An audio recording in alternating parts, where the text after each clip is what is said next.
Oh boy. Oh boy! ¿Cómo estás? Muy bien.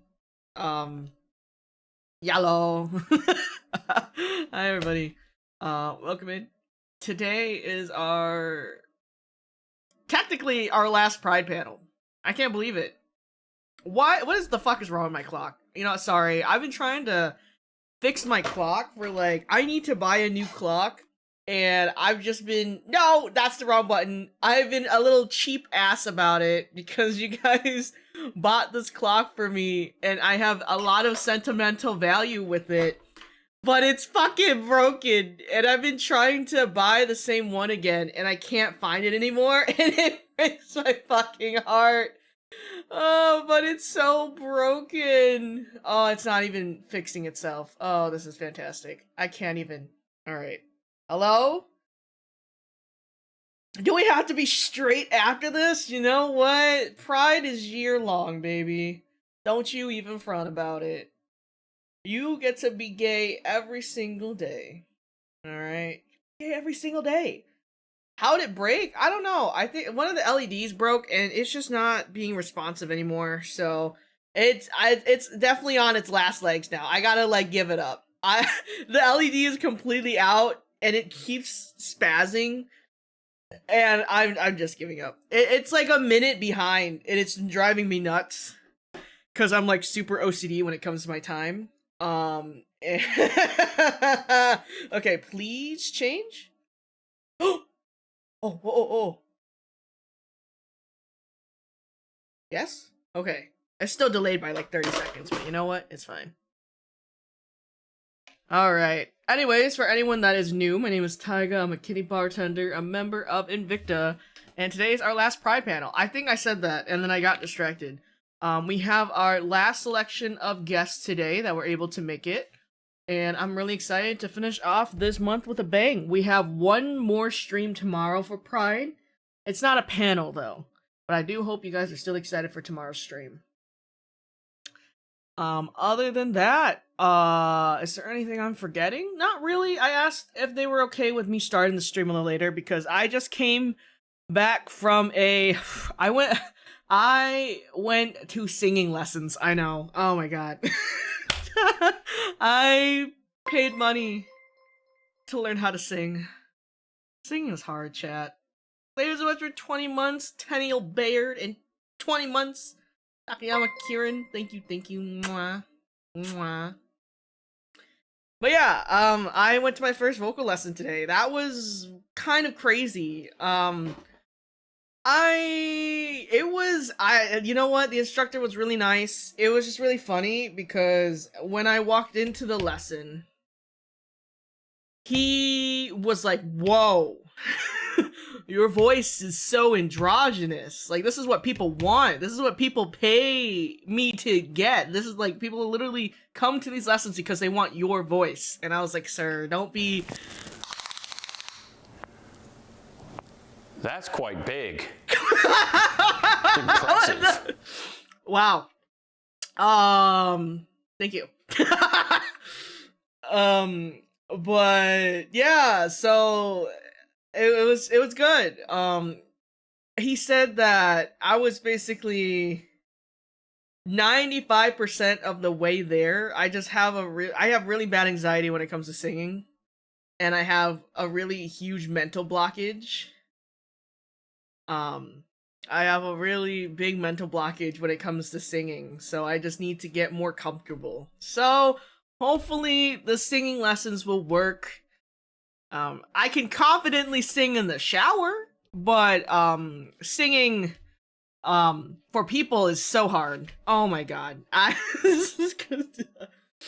Yeah, no, I'm really glad I was able to get some lessons. I was honest though, I was on the waiting list for a little bit because there were so many people, I guess, asking for voice lessons, so I'm really happy that it happened.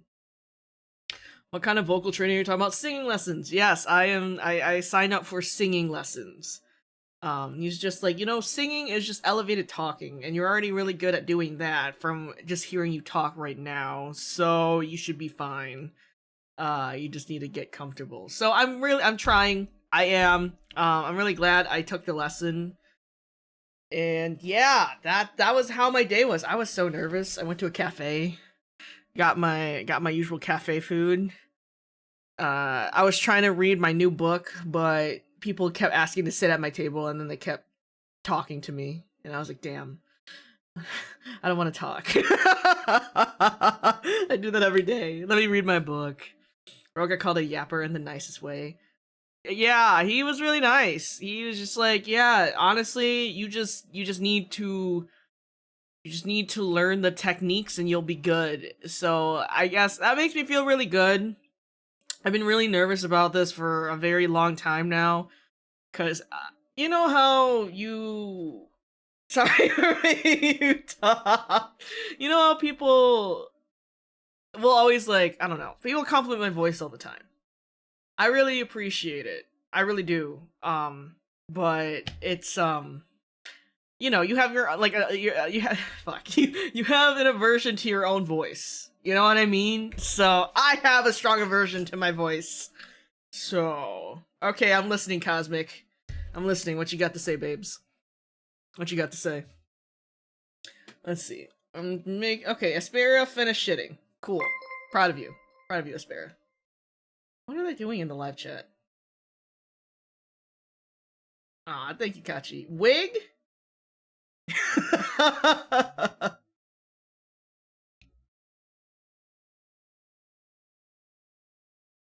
Is that what we're saying? Wig? You're eating big. Your head is small, your dick is small. Thank you. Your shoulders are big? Fix that, buddy? Would you like to fix it for me? Are you like, is it, what's the problem here?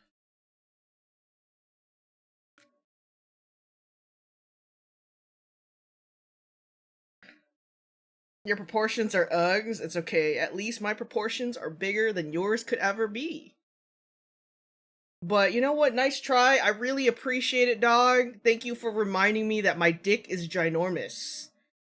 And yeah, I really appreciate that, dude. If you ever need some help in increasing your dick size, let me know. Maybe you'll need some help in that department, you know what I mean? And you know what? It's Pride Month, so I'll do you a service for free.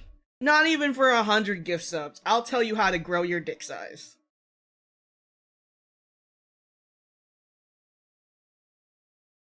The only ginormous thing I see is your ego. Thank fucking bless. Thank fucking bless, because I make sure this ego is big. Make sure that people like you can see it.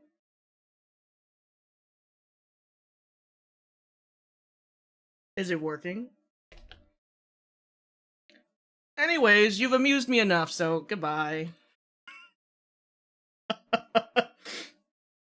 Anyways. Anyways. Sorry, chat. I had to put him in their place, you know what I mean? I know that my head is bigger than my shoulders. You don't gotta fucking tell me that shit, dog.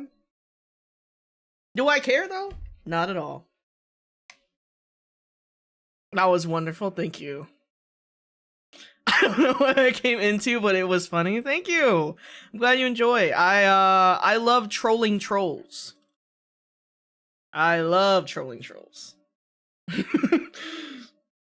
Welcome in, welcome in. Alright, we'll be starting the panel in a little bit. I'm gonna start inviting everyone into the room shortly. Let me switch screens, because I am a professional, and I think this is my measurement. Yeah, I've been doing this so many times now. I should know by just looking. Yes, I do! Look at that! Oh shit, you know what? I want to change the background. Change the background to another one. Change it to this one. Yeah, I haven't used this one in a hot minute. Is that the Mika Mew Mew, also known as the love of my fucking life? Goddamn. I mean, like, you've entertained me enough, now be gone, peasant. Thank you for the prime sub, thank you, thank you. Alright, okay, let me switch to this monitor, and then this screen. Ba-da-ba-ba. You know what's funny? I usually have, like, my commands in the title, but everyone in this freaking panel has such long names that I ran out of characters in the title. I was like, damn, I don't think this has ever happened before. This is pretty funny, I'm not gonna lie. All right. Okay. Let's start inviting people in. Okay. Y'all ready? Jesus. That's crazy. I know. I know. Yeah, okay. Alright. Uno, dos, tres, cuatro, cinco, seis, siete. Whoa! I'm so sorry. I forget that I have that on. Meow. Whoa. Was that a cow? Okay, no, it's cool. I just didn't know what I was hearing. Alright, so before we start, we're gonna do a quick sound check. Oh goodness. What were you guys doing in voice before I pulled you guys in? Nothing. I don't believe you. Nothing. I have to clear my internet history. I'll be the honest person. They were searching some spicy stuff of Jack, like, you know, the Jack in the Box mascot.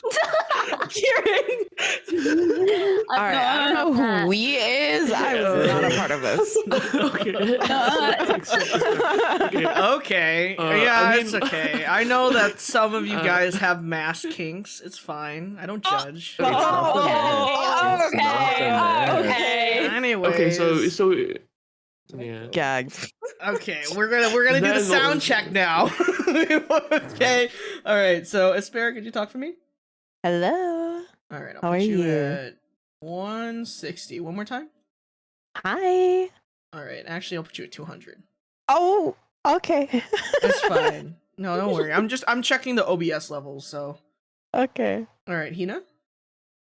Hi. Okay. One more time. Hello. Okay, 200 for you too. Miles. Hey. 200. Kieran.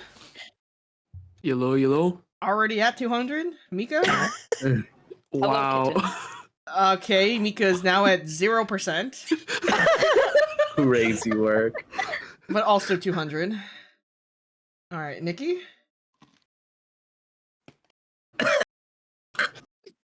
Nikki.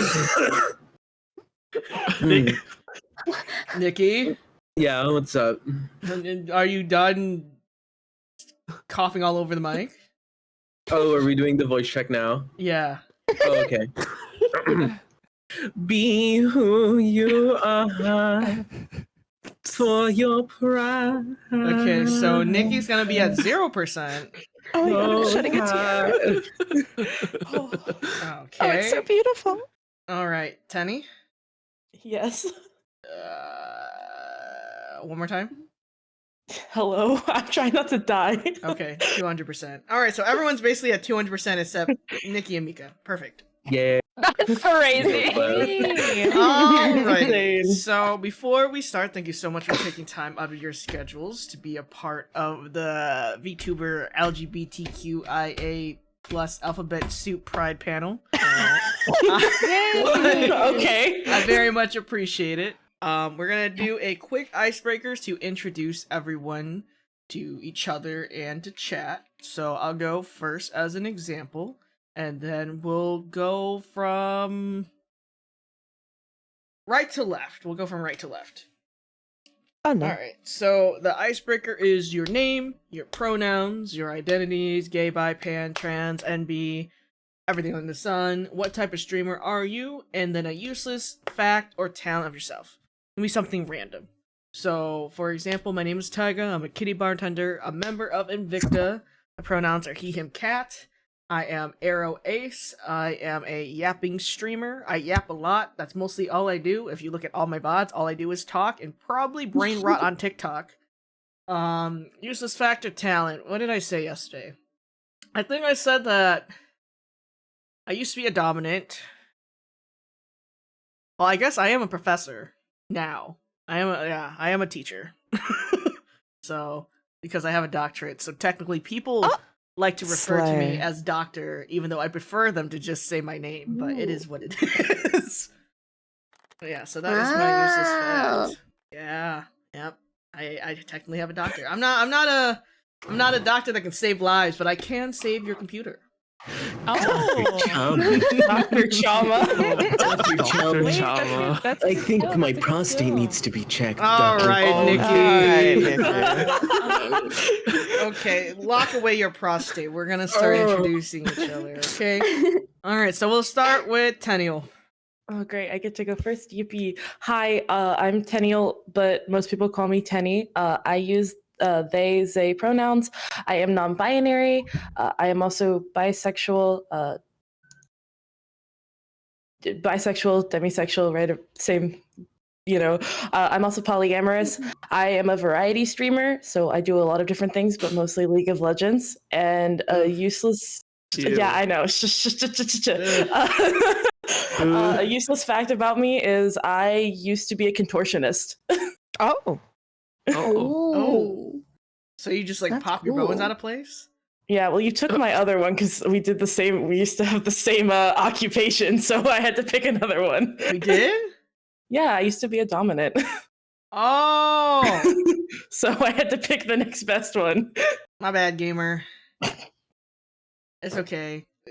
At least your bones are all put together now, right? We can say that, sure. Okay, good, good.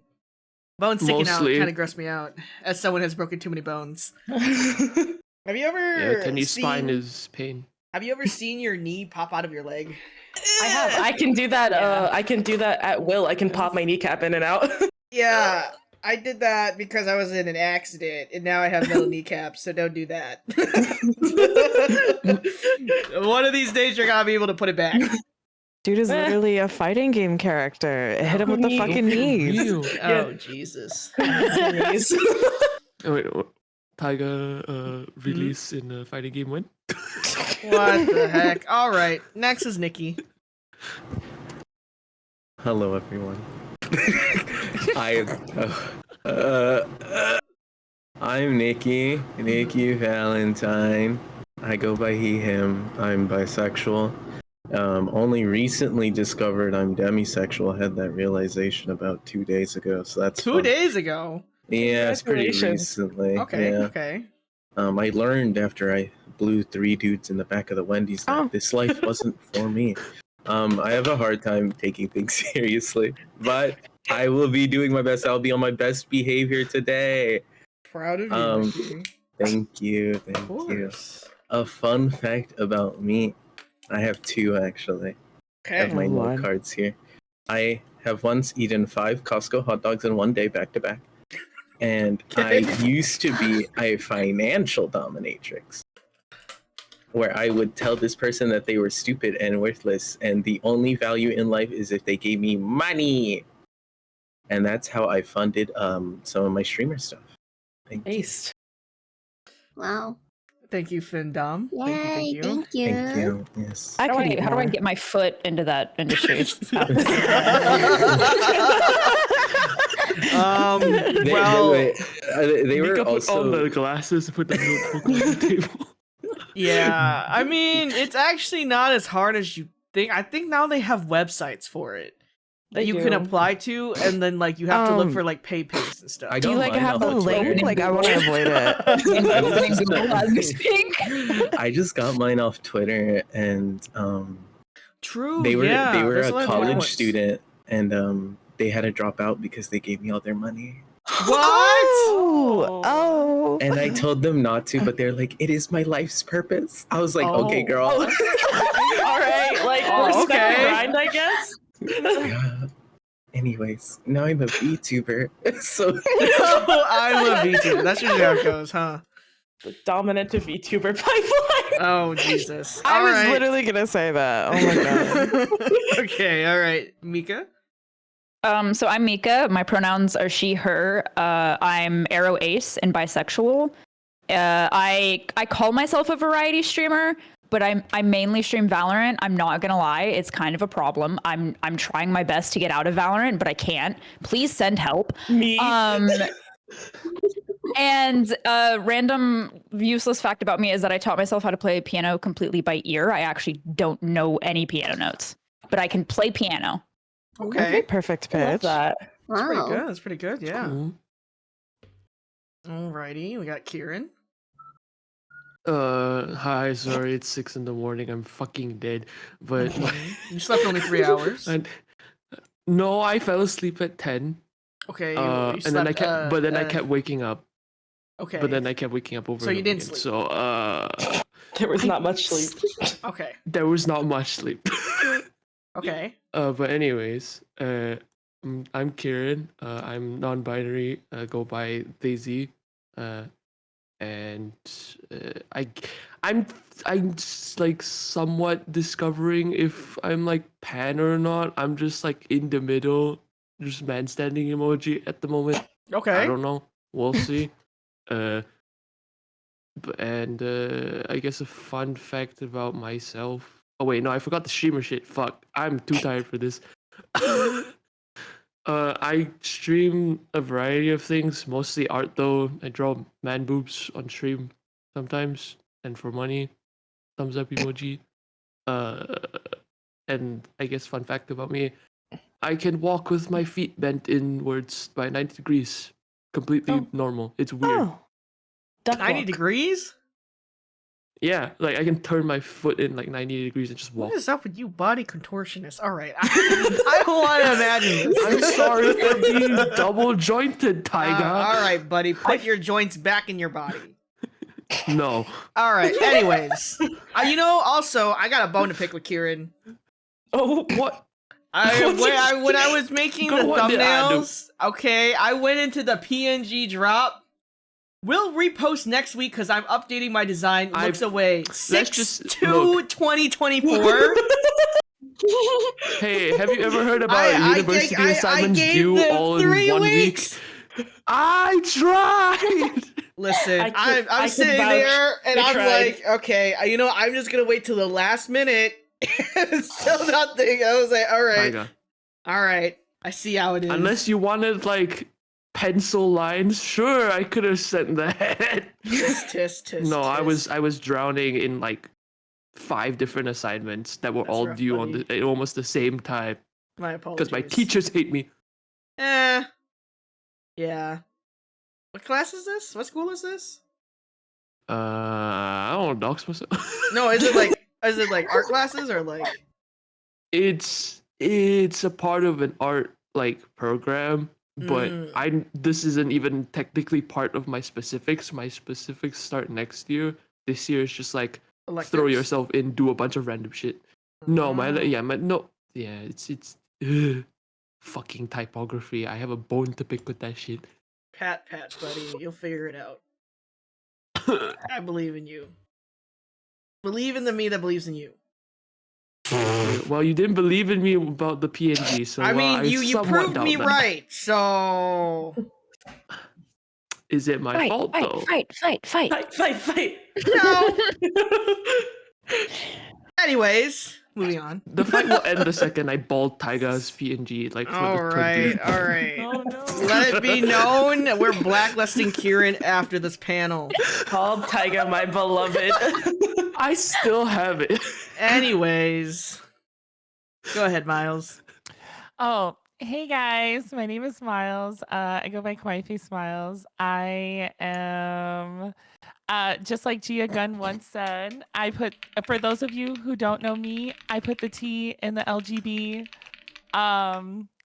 I primarily stream fighting games because I compete professionally for Tekken, and I've been competing for like 10 years now. It's like crazy. But outside of Tekken, I do like to play other games. I really like Apex Legends, and I love RPGs, and I started Elden Ring today, which I played Souls games before, but I'm not good at them. So I'm just having a great time while I'm here. And what was the other thing? Oh, fun fact. A fun fact about me is so years ago on TBS. If you guys don't know what TBS is, it's like a syndicate network on television. They used to have this tournament called E-League, and like for a really long time they had like Street Fighter and they had like Mortal Kombat and stuff like that, and it was a really big deal. So they had one for Tekken, and I ended up winning, and I was I was not the horse, the strongest horse in the running to win, but it was a great feeling, and it's like the best thing that's ever happened to me, and it was my most favorite and treasured memory of my entire life. That's sick as fuck. Mad props. That's So so cool. cool. So cool. I used to play Tekken a lot. Ooh. I don't play it as much anymore because I usually play 2D fighters. So like Under Night In Birth, Blaze Ooh. Blue, stuff like that. Oh, And it's tried, really funny. I tried Under Night. Yeah, I love Under Under Night's Night. super fun. I love Under Night, but it's I really was funny. a- What's That up? was a Skullgirls. Oh, Ooh, Skullgirls is a good Yeah. one too. Yeah, yeah. But no, Kite wanted me to apply for the Tekken tournament, but I was shy. Yeah, you all. Well, if they do it again, you should. You definitely should. Oh, if I do, I might, because I was like looking at like the characters, I might pick Claudio because no one plays Claudio. Ooh, he's so. I know. The biggest problem with Tekken male characters is they're all handsome. They are. They That all is true. handsome. They all have giant chests, and it's just I would never know who to main if I was gonna play a male character because I like them all too much. Fair enough, fair enough. But yeah, no, Tekken is hard. When like if you already know like the foundations of fighting games, it's not too bad to pick it up. But because all the buttons are mapped to each body part, it's so much more different than like, you know, just combining combos. Which is why Tekken was so hard for me to get into compared to all the other fighting games. But Tekken does have a soft spot in my heart. Yeah, Tekken's so much fun, and I feel like this one's like the most like if you've never played Tekken, it's the most like beginner friendly because there was so many people who had just picked it up for like the Sage Jam Slam thing, and like within like a week they were like, "Oh yeah, I got this. Alright, we'll see. Maybe next time. Let's see. Sweats. mhm. Wipes sweat off the brow. Maybe. Alright. Go ahead, Hina. Oh, hello, my name is Hinamaru. I go by Hina. My pronouns are usually she, her. I don't actually really care, but I just say she, her. And I am still trying to figure out if I'm bi or pan. And I'm mainly a variety streamer. But I don't stream that often because streaming on pocket Wi-Fi is not that easy. So yeah, and a useless fact about me is that I can make animal noises.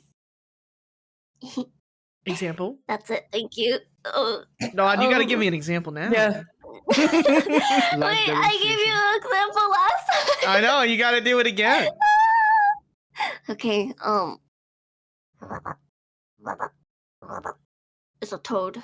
It's still very good every time I hear it. love that. I love that. Thank you.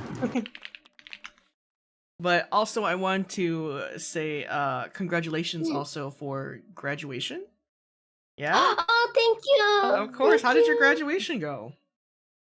It was really fun. Yeah, it was interesting actually because I didn't know what it was gonna be like. I guess I was never expecting it. So yeah, it was interesting. Yeah, Yeah, for sure. I'm I really made proud an of you.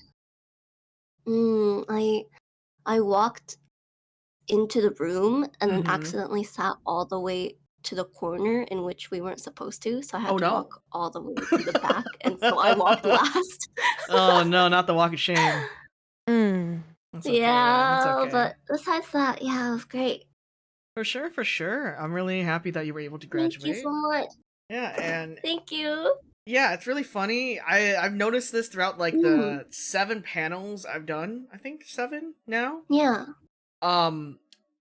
Half of them were struggling with the buy to pan pipeline, so it's okay. You were not the only really? one. Yeah, a lot of people. I think it's because Yeah. the lines for buy and pan have blurred so much over the years. So people Yeah, are just it's like, am I kinda buy or am I confusing. pan? And then it's just like, well, pan I guess is just easier. So that's usually Can what I- happens. Oh. Can I make a confession? What's up? So like Yeah. I like label myself as bi, but if I were to like sit here and like actually deep dive into my sexuality, like I would fall under the pan umbrella, but I say bi because I like the colors of the pride flag. Same. Valid and based. Me too, Rika. God damn it. All right. Pretty. last but not least, Aspera. Did I say that right? Yes. Okay, good, good, You good. can say it any way you want, honey. Oh, okay. It do not matter. Alright. My name is Aspera. I go by she, her. My identities include pansexual, Mhm. recently demisexual. Also, like a week ago, I learned I'm on the asexual spectrum. Wow. Okay. Oh. Yeah. And I am a variety streamer. Recently, I've been playing a lot of Dead by Daylight, courtesy of Mr. Ohio Kaio himself. He will not let me get off the game. I believe Help it. me. Very Kaio. But yeah, I'm mostly just play any game, I feel like. A useless fact about me is I have now technically been 3 different VTubers. Ooh. Yes, I believe so because I actually was so confused. Yes. I'm gonna be so for real with you. I saw the design and I was like, wait, I know this person. Yes. And then when you added me a few days ago, I was like, but this is a different name. I know this name too. And I quite literally thought I was going insane. I was like, am I like, is my memory just like really bad? Or whoa, what's going on? So, for those of you who don't know me, I have since been Guletti, I have been Mara Moroja, and I am now Aspera. Is there a like specific reason? Are you like still all those 3 or Indecisiveness. indecisiveness? Okay, fair enough. So do you switch between them then? No. So basically, Mara is just completely gone. She doesn't exist no more. Okay. Kill that motherfucker. That is dead. Okay. So I'm now only Guletti and Aspera. Okay.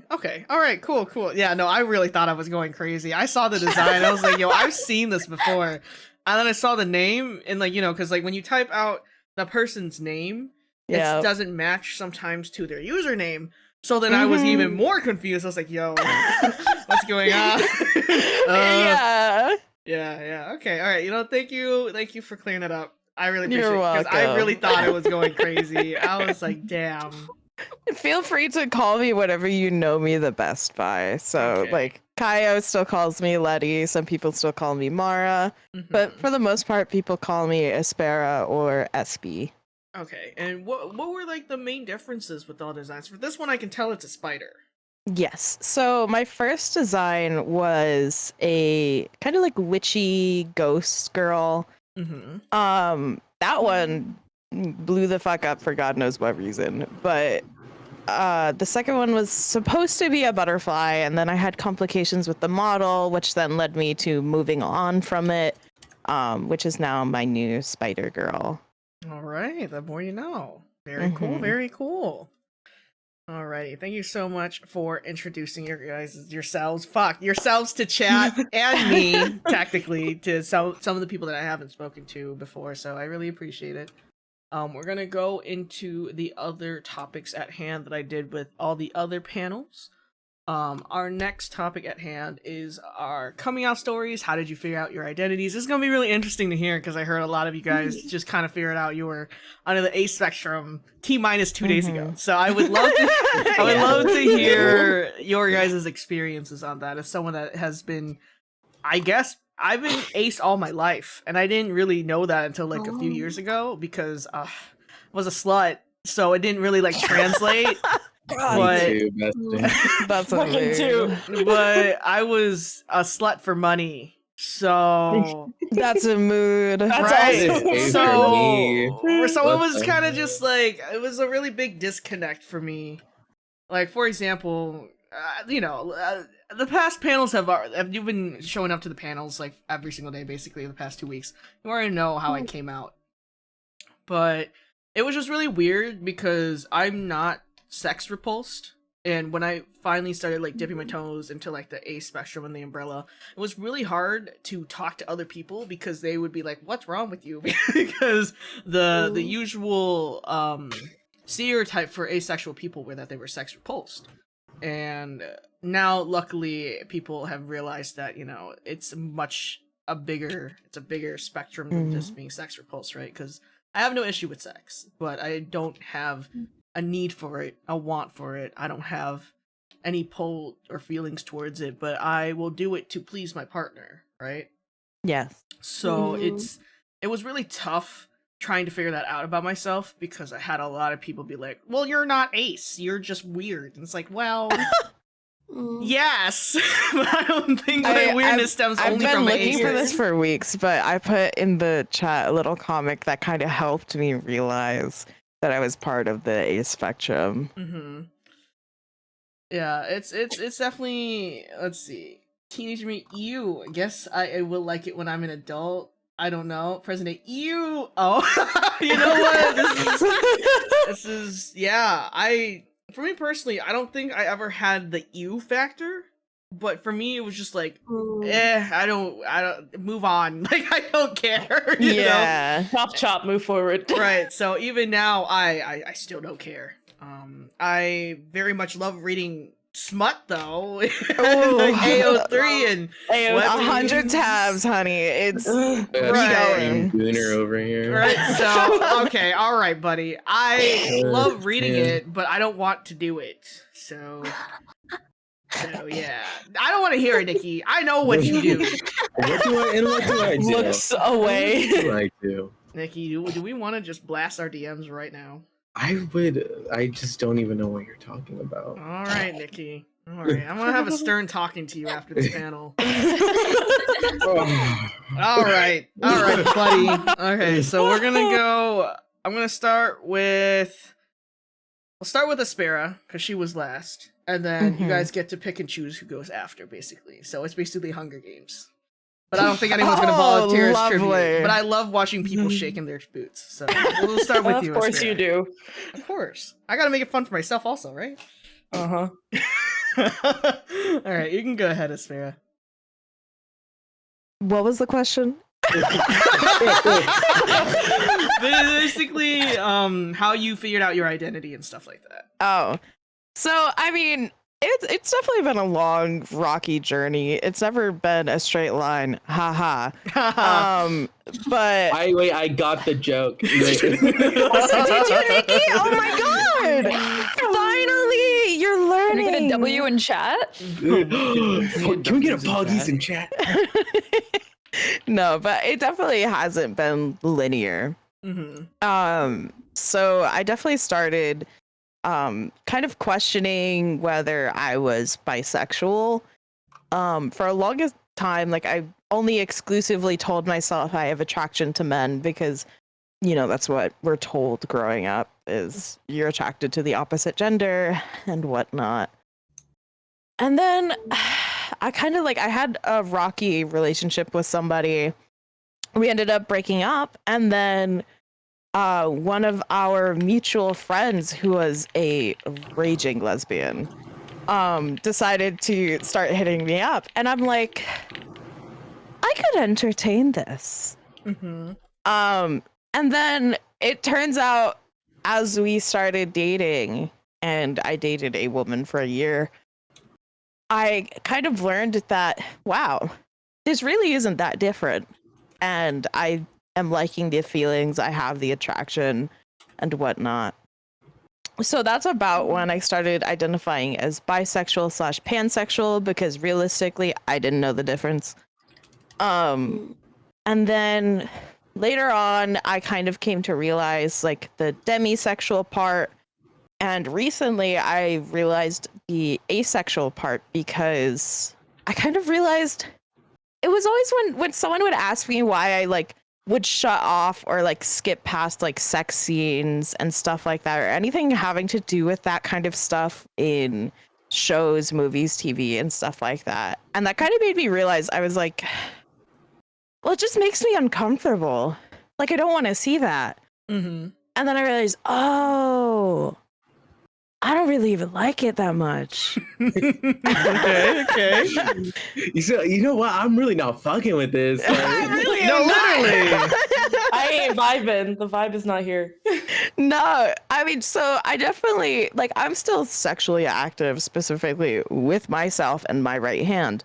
But I would say, like, when it comes to being sexual with other people, it takes me a long time to find that sexual attraction. So that's definitely where I started realizing that I'm probably on the ace spectrum. But yeah, that's about it. Okay. Yeah, no, I totally relate to that. It's like you don't really know until you're like, huh, do I like it or not? Yeah. I be doing it. I'm like, why am I doing this? You know, like, You'll be sitting there and you're like, I can't wait to read my smut later. This is not fun. Yeah. Let me just read it in the book and not have to do the act myself. Let's go. I'm more pleasured by imagining it in my head. Yeah. Valid and based. Yeah, very valid. Your brain is safe sometimes. Right. Yeah, for sure. All right. Who's our next victim? I mean, Eeny, meeny, miny, mo. I'll do Teddy.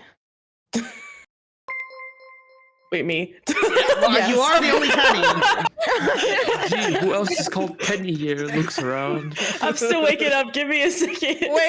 Wake up! So my figuring it out was a little bit more drastic, I think, because I grew up Catholic. Let me preface that. Oh, Retweet. I grew up. Anyone who knows me knew I grew up very, very Catholic. The collective groans. Italian Catholic specifically. So Roman Catholic. Did not provide for the most welcoming childhood. I also grew up in the South before I moved out of the US, so it was a lot. And then this is going to sound real bad, and then I got into cosplay. And that completely opened up an entire world for me. How I figured out I was bi is probably one of the funniest stories to date. But once I was an adult and I was going to cons, I was at a con, and I ended up making out with a couple, like a guy and a girl. And midway through kissing this man's wife, I was like, oh my god, am I into women? Kissing this man's wife is a crazy fucking sentence. All right, cuckolding. Well, I was kissing him too, so like. All right, cuckolding. I was like, oh man. Can we have reverse cuckolding? Is that a thing? Was there a cuck chair? Was there? Honestly, want to know the worst part about all of it? This is gonna age me a little bit. But we were all dressed as dramatical murder characters too. I have heard too much dramatical murder in the past like 3 panels. So that's kind of what like sparked it in my brain. I was like, oh my god. And then I had a crisis about it because I was still religious at the time. So then I shut it down for years. Like I completely shut it down. I stopped thinking about it, engaging in it, because then I got kicked out of my house, unfortunately, because my parents found out at the time and they were like, you can either be normal or get out. So I got out. You can be normal, damn.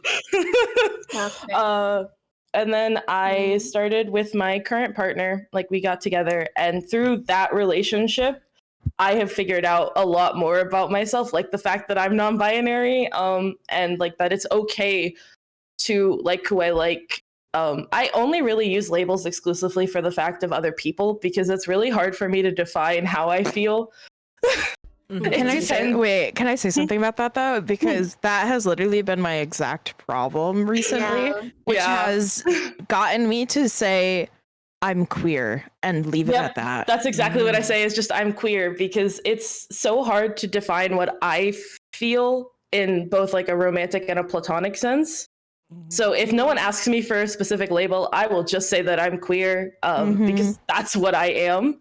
And yeah, so other than a very strange beginning, that's pretty much how I got to where I am now.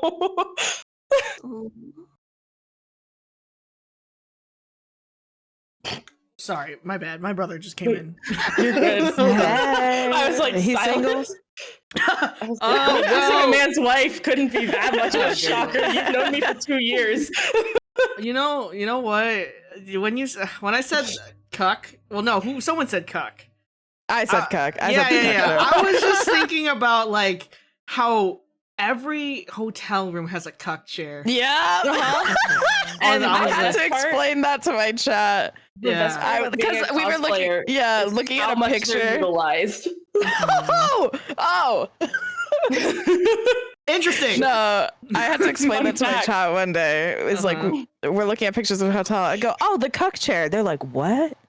Hold on 1 second. What's a cuck chair? All right, chat. Oh, so God. when you go to a hotel room, okay, there's a bed and then there's a chair that's like in the corner, and that's Next to called a the lamp. cuck chair.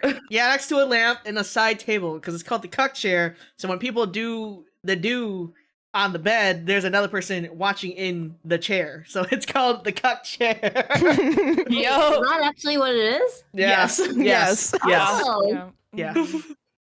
Yeah. So yeah, my sexuality was technically cucking this dude with his wife, which is wild. Wow. As Yeah. one does. Mm-hmm. Remember me, Ian is homo? I do not recall, but happy pride, homo. Proud of you. Homo is. That's my new Discord status right now. I don't know. Happy Listen, pride. Homo. I'm reading their name. Hold on. Homo. I'm making that my status right now. God damn it. All right, Tenny, Benny, who's next? I'm gonna go with my favorite choice in any question. It's gonna be Kieran. Wow, who is surprised? To be honest, I don't think my shit's pretty interesting. I think it was just like, because back in high school, I was like, oh, I should have a crush on somebody, because that's normal. You're supposed to like somebody, but also, no offense to any of the guys, in my high school, they all looked like shit. Oh, Fair. they were just ugly.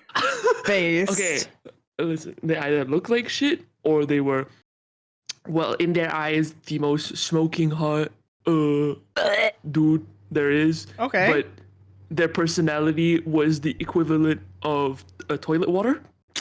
So, Okay. you know, I was just like, maybe I don't like the guys. And it wasn't just like, oh, I don't like them romantically or I'm attracted to them. No, I just don't like them. They're weird. Mm-hmm. And then after high school, when I was like going to college and then like and stuff, I was just like, I haven't had a crush yet. Mm-hmm. And I was like, oh, it's not normal. I should go and try and find someone I like. It didn't happen. And I was like, maybe I'm just not attracted to some people. And I was like, wait a minute. And I Googled it up. I was like, hold on. Oh, so it's this thing. And I was like, oh, okay, so I'm Arrow Ace. Yay! Discovery. Yippee. The non-binary Betty. thing was and non-binary thing, so at first I thought I was trans. I thought I was just like, oh, okay, I'm a dude. So I was that for like 2 years, and then I was like, oh, I actually like they them pronouns. So I was like he they for a minute, and I was like, wait a minute, I like being androgynous, and then I like also dressing in that way. So I was like, wait a minute, and then I had another boom. So yippee! That was the biggest mood I've had Yeah. since your stream. I'm trying to compute my singular brain cell that is like Mhm. barely functioning on sleep. Mm-hmm. So I Mhm. apologize if my story It's okay. is boring. Oh, no, Oh, that's not at okay. all. It's okay. Never No worries. boring. It's okay. Then no you worries. just say that to make me feel better about myself. All right, you stop don't. stop making out with each other. All right, pick the next person, Kieran. Oh.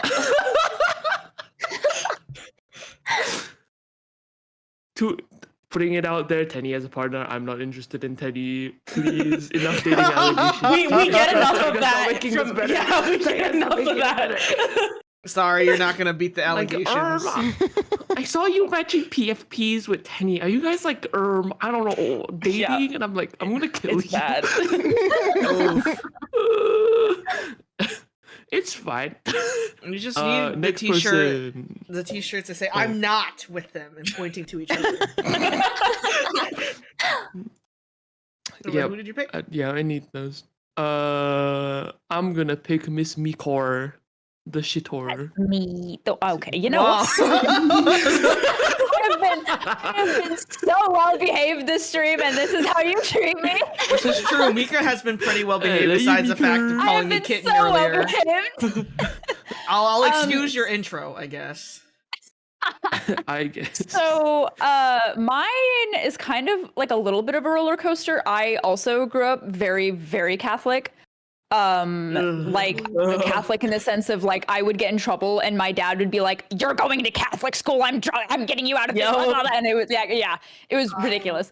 And so in my head, I was like, cool, if I have a singular gay thought, going to hell. So then middle school hits and I'm like, tits, right?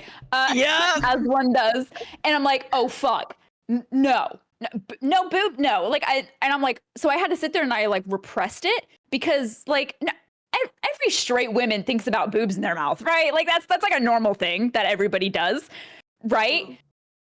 Right? And then I remember this is so awkward. We're at a sleepover with my friends and we're like playing truth or dare or whatever. We're kind of, we're like 14. So we like just hit puberty. So we're like, oh my God, like Brian from like science is like kind of cute or whatever, And I'm like, yeah, do you guys ever just like think about boobs like in your mouth? And they were just like, no. And I was like, oh yeah, me neither. Just kind of an oddball question, And then I'm like, fuck. Right.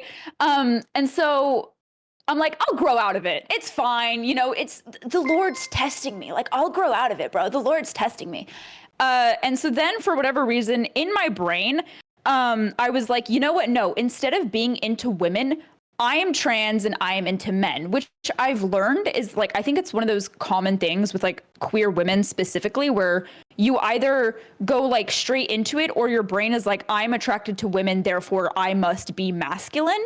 Because for whatever reason, I think like society's heteronormativity, Jesus fucking Christ, is like, there's this idea that I like being attracted to women is inherently masculine. And so in my head, I was like, I have to become macho man Mika.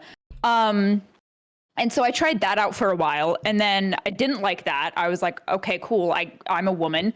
And then I didn't really find out once I got into high school and I got involved with a girl. And I was like in the back of her car involved with her. I kind of realized that like, maybe straight women don't do this, Maybe. Okay. Just maybe. Just maybe. And then I was like, I'm kind of like, I'm cool with that. Like, whatever. Which like, I'm still not out to like in terms like on the internet I don't care. Everybody on the internet knows that I'm a coochie connoisseur or whatever. That is the first time I've heard that. But like my family doesn't know because like I don't live in an area where I came out once in my life and then pretty much got hate crimed and was like, okay, never mind. We're going back into the closet. That was not fun. And so like in terms of like IRL, I'm not like my best friend knows type shit, but like not like my family doesn't know. I'm sure my family suspects things because I feel like it's kind of obvious with me, but it's kind of like very much like a don't ask, don't tell thing. And then the like Arrow A stuff I didn't find out when I like was more of an adult because a lot of it like I remember having like, oh, like sex isn't really like something that I'm into, but in my brain I was like, oh well, it's just because I don't have experience, so it's scary to me because I don't know what sex is, you know what I mean? And then as I got older and then I got experiences, I was like, no, this fucking sucks. Actually, like this is terrible. Like I'm staring at the ceiling and I'm like, when is it fucking over? You know what I mean? Like this is awful. And then I think I got to a point where I became very hypersexual. I think as a way to like try to like, because I was like, oh well, maybe I'm just like not used to it and I need to do it a bunch of times and and then I think it kind of I don't know. Now I'm just like, ew, like, ew, get away from me. Get your ew, gross. You know what I mean? And so I think I kind of like made myself almost sex repulsed. But I still kind of like struggle with that because I'm like, oh, well, that might be like a trauma thing, or am I actual? And then I kind of got to the point where I'm like, I don't really give a shit. Like, I put whatever genitals in my mouth that I want when I want, and I'm okay with that. But it was a lot of just like Catholic guilt, and then like my family being insane, and just kind of like bouncing between the two. And then I just got to a point where I'm like, whatever, I'm here, I guess. Like, cool. The Catholic guilt is so real. It's so real and prominent. This has nothing to do. Dude, TMI. But the first time I beat my meat, I cried for like 2 hours because I was I was fully convinced I was gonna like get smited by God the minute I said it. I thought like I was gonna wake up the next morning and everyone was gonna be raptured, but I remember like the next morning I woke up and I was like, everybody knows. I cried while doing it. Yep. I was like, oh my God. I was like, literally like woke up, bricked up. I was like, what is this? I legitimately thought I was gonna wake up and all of my friends and family were gonna be raptured and I was left on Earth. Dude, oh my God. Wow. Well, hey, I mean, if your homies did get raptured, you know how to take care of yourself now. So like, so that I've never experienced that.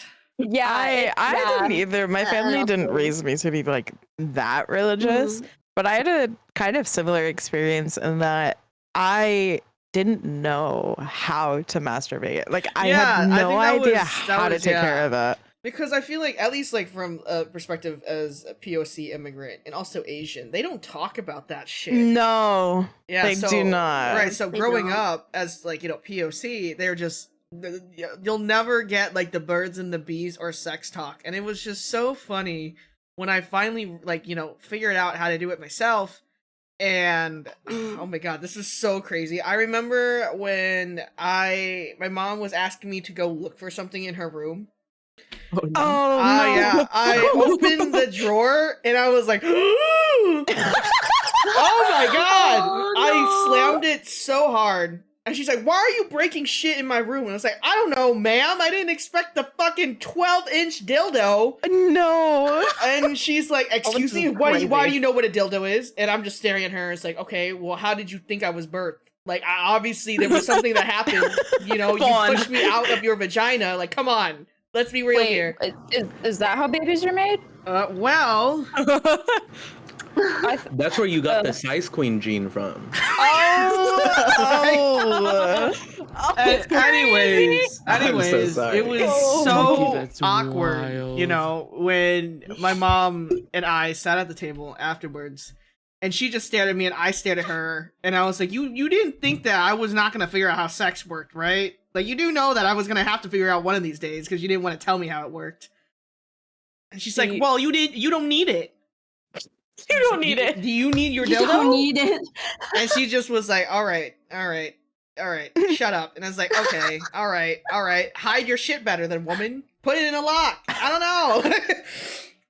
But mine is like in a bag within a bag in my closet, hidden in the bag. Mine's hidden in a like a second drawer, like a secret drawer. Oh. Yeah, no, I don't have anything in here, but in your office.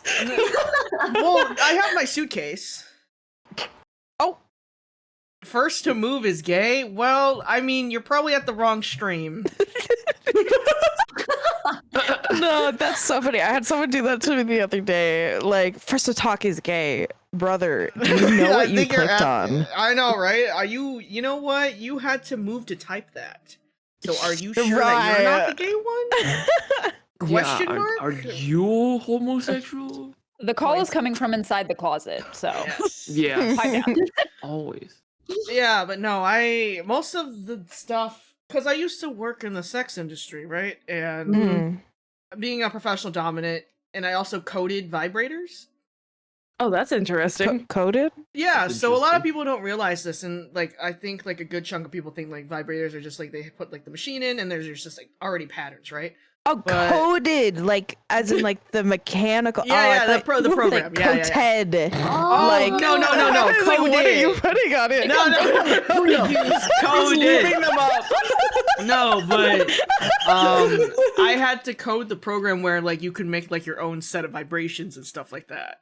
Oh, That's Yeah, so cool. Oh so my So god. that's how you get those vibrations or like thrusting patterns. That's all coded with like if else while. Ah. Usually they'll code it in Python to keep it simple, and then you can like mask the same program in other vibrators of the same series. But for the most part, that I did that for a lot of small or indie sex toy companies because they would send them to me to test or clients, and I would respond with how the clients liked it, the programming, what to fix, any patterns and stuff like that. So when it comes to like sex toys for me, I guess like I look at them in an analytical way because I know how they're Oh. made and what materials are usually Wait, used that's to make so them. interesting. Yeah, that is fascinating. I have, That is I so have such a interesting. terrible thought. So, you know, because you were talking about how you tested them with your clients, but you know when you go to the eye doctor and they're like, which one's better, Wait, one what? or two? That's what I imagine. All right. Well, it was never like that, but I did have a client. Oh, thank you for the strawberry milk. Oh. Sorry, my brother came in to give me strawberry milk. Yummy. I'll open it right now. Do you take your dairy pills so you don't die later? I don't take dairy pills. Oh, of course you don't. I just shit. Exactly. All right, let's see. Ooh. Slurpee. Damn, bitch. Slurp ASMR for free. Ain't that good? Pretty good. I haven't had strawberry milk in a while. Wish I had some actual strawberries too, but See, I have actual strawberries. all right, flex it on me and shit. That's what you fucking get. But yeah, no, I did have a client. I remember this client very specifically because this is going to be a really long-winded story, so I'll try to keep it short. I was a dominant in my college years as a side job to pay for my stuff, like tuition. Well, I was for like a full ride, but I still had to pay for my books and like extracurriculars and stuff like that. But when you worked at the boutique, your identity is obviously hidden, right? I had to wear a mask and they didn't know my actual name and everything. I had a terrible roommate in college. Mm. The reason why I say he's terrible is because he had sex with my friends on the football team in my room on my bed. Oh. Oh. Oh. Oh yeah. That's So that's fun. Oh yeah. That this day I still don't know why he did that. Anyways, fast forward a few years, he ends up being one of my clients. Oh my god. Yeah. Oh. And I don't Yay. think he ever knew it was me. Oh. Because I think Ooh. at that point we weren't roommates anymore. So I don't know if he recognized me or not. But yeah, no, he really liked the toys. I remember him very specifically for that. He was actually one of my main toy testers. Because Oh when my you go to God. like the boutique, it gives you like options of what you want as play for the day. Mm-hmm. Never failed, this man would always pick toys. So it was She said never she wants like toys the and I eye was like, doctor. It's like, is this one better or this one better? So it was usually like, cause like he would almost see me almost every week. Mhm. Which was even Wow. more awkward because I was like, I remember what you did. I know what you did, Oh. literally. Yeah. Taking your anger out. Yeah. So it was, it's very interesting. I don't talk about my ventures in the sex toy industry as much because I don't find it that interesting. But when I think about it, I guess it is pretty interesting with how much like a lot of people don't realize how much programming and coding goes to make these toys. I didn't know they were coded. Yeah, so the really fancy ones are all programmed. So like even like with like the apps and stuff, I used to help build the apps. Wait, there's apps? Yeah. Yeah. Yeah. Oh, now I know they don't I'm have not baby to these 11s. things. Yeah, so I used to program all the apps to do that like connection stuff or all the toy play and stuff like that. Oh. Yeah. I've never actually owned those because they're too expensive They to are. buy. They very much are, which I find a little crazy as someone that has worked on the back end of them. I know how much it costs to manufacture them, so I think the price of them is freaking insane. It doesn't make any sense to me. Really? Yeah, so just when you are shopping for your pleasures, just make sure to look at the materials, the manufacturers and stuff like that, because a lot of them come from the same warehouses, and it's just like, you know, repackaged, repurposed. So unless you're like buying stuff from like indie companies, it's a little different. So I always recommend looking into like more indie ones instead of like more of the name brand stuff, because you'll probably get better products too. Also, make sure the things you're using are body safe. But Yes, Body God, safe. There's a lot. body safe. Bases! Flared bases! There's a lot of cheaper things out there online and stuff that aren't fully body safe. So Yeah, no, please be because careful. my brother is a nurse. I know where this is and going. the things that he has come home to. Oh no. Oh. Yeah, no, I remember he came home. He's the straightest man alive, okay? He's so straight. So straight, okay? Luckily, he's straight because he can carry on the family bloodline, because I'm not doing it. Regardless, I remember he came home, and he's like, I didn't think booty holes can stretch that hard. And I was like, yeah, they can. My God. What happened? He's like, let's just say we had to pull a lot of things out of someone's butt. And I was like, well, how did that feel? And he was like, I did not feel good about it. And I was like, well, understandable. Understandable. So yeah, don't be shoving a cucumber up your butt. And you know what? Better yet, don't be shoving multiple cucumbers. Period. Try It's it. bitch. To try to get the other Oh my- cucumber out. What? Yeah. Yeah. What kind of backwards fucking logic is that? You know what's crazy? It's, What doing the cucumber enema? I just remember this really specifically because he was like, yeah, no, the guy was just curious and was too scared to go get. Curious is a Yeah, word. just instead he bought some cucumbers instead. Which is crazy because cucumbers are big. They're thick. So No, because if your like first reaction isn't to put like a little thingy in there, you go straight to the cucumber. It's like, come on, you're now. a little freak. that's Freaky. Freak. You Listen, freak. he brought a whole new meaning to tossing salad. Oh my god. Right in front of our salad? Oh. Oh boy. Right in front of my That's fucking crazy. salad. For real. Alright, Mika. Who's next? We have Hina, Miles, and Nikki, I believe. My next victim is going to be Miles, I think. Alright. Ooh. Go ahead, Okay. Miles. Wait, what was the question? The question is just your coming out story or how you figured out your identity over the years and Okay. stuff like that.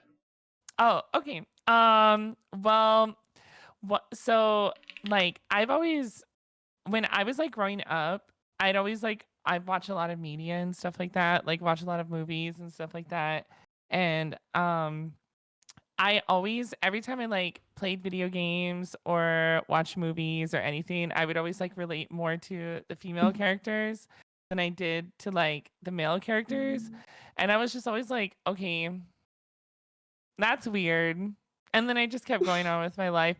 But it was like horrible because like in like well, like in like grade school and stuff like that, like the way that my schooling was, I went to a school that was like it was from grades kindergarten to 8th grade, and like the kindergartners were like separated from everyone, and then once you hit 1st grade, then like you got to intermingle with like all the other kids and stuff like that. Like literally as soon as I hit 1st grade, I was like getting called slurs like over like by Oh so my many people, goodness. and I was like, I don't even know what that means. Like, what are you talking about? So it was just so weird. And then finally, like when I like got into high school was when I was like, oh, okay, that makes sense. Okay, well Mhm. now I'm like understanding. And then like I didn't at first. I was like, oh, I'm just gay. Like that's just what it is. Like that's who I am. Blah blah blah. Mm. But then like later in life, like around like when I was like 20 or so, is when I was like, oh no, like I'm not gay. I'm a woman. Like Mhm. like that's just how I've been this entire time. Oh, that makes so much more sense. And then once I like discovered that, I was just like, my identity felt so much more. It felt like it made more sense because I was just like, okay, well that would explain why I felt more in tune with like female protagonists, female characters, and yeah. And then for a while when I was like competing in like the FGC and stuff like that, like I didn't really make it like a known thing because I just like did not care like whether or not people knew or anything like that because like it's not their business to begin with. Of course. But then like I think like a couple years in, there was like national trans Pride Day or something like that. And Trans Day of Visibility. Yeah. Mm-hmm. And like finally I was just like, you know what? I'm just gonna put it out there. I'm just gonna let everyone know, like, you guys probably already did know, but this is me like actually confirming it because like for so long it was just like listening to people like whisper and like it's having so many like of my peers like be nice to me in person, and then as soon as I turn around I hear them talking about like how big my hands are, how tall I am, or like just like picking apart different aspects of me, and I'm just like what is wrong with you? Like, are you guys crazy? Like what is the problem? Like, why are you so hyper focused on it? Like it's not that big of a deal. So finally once I like actually just came out on the internet, I was just like, all right, now you know, now leave me alone. Let me just play fighting games. Let me just smack some buttons.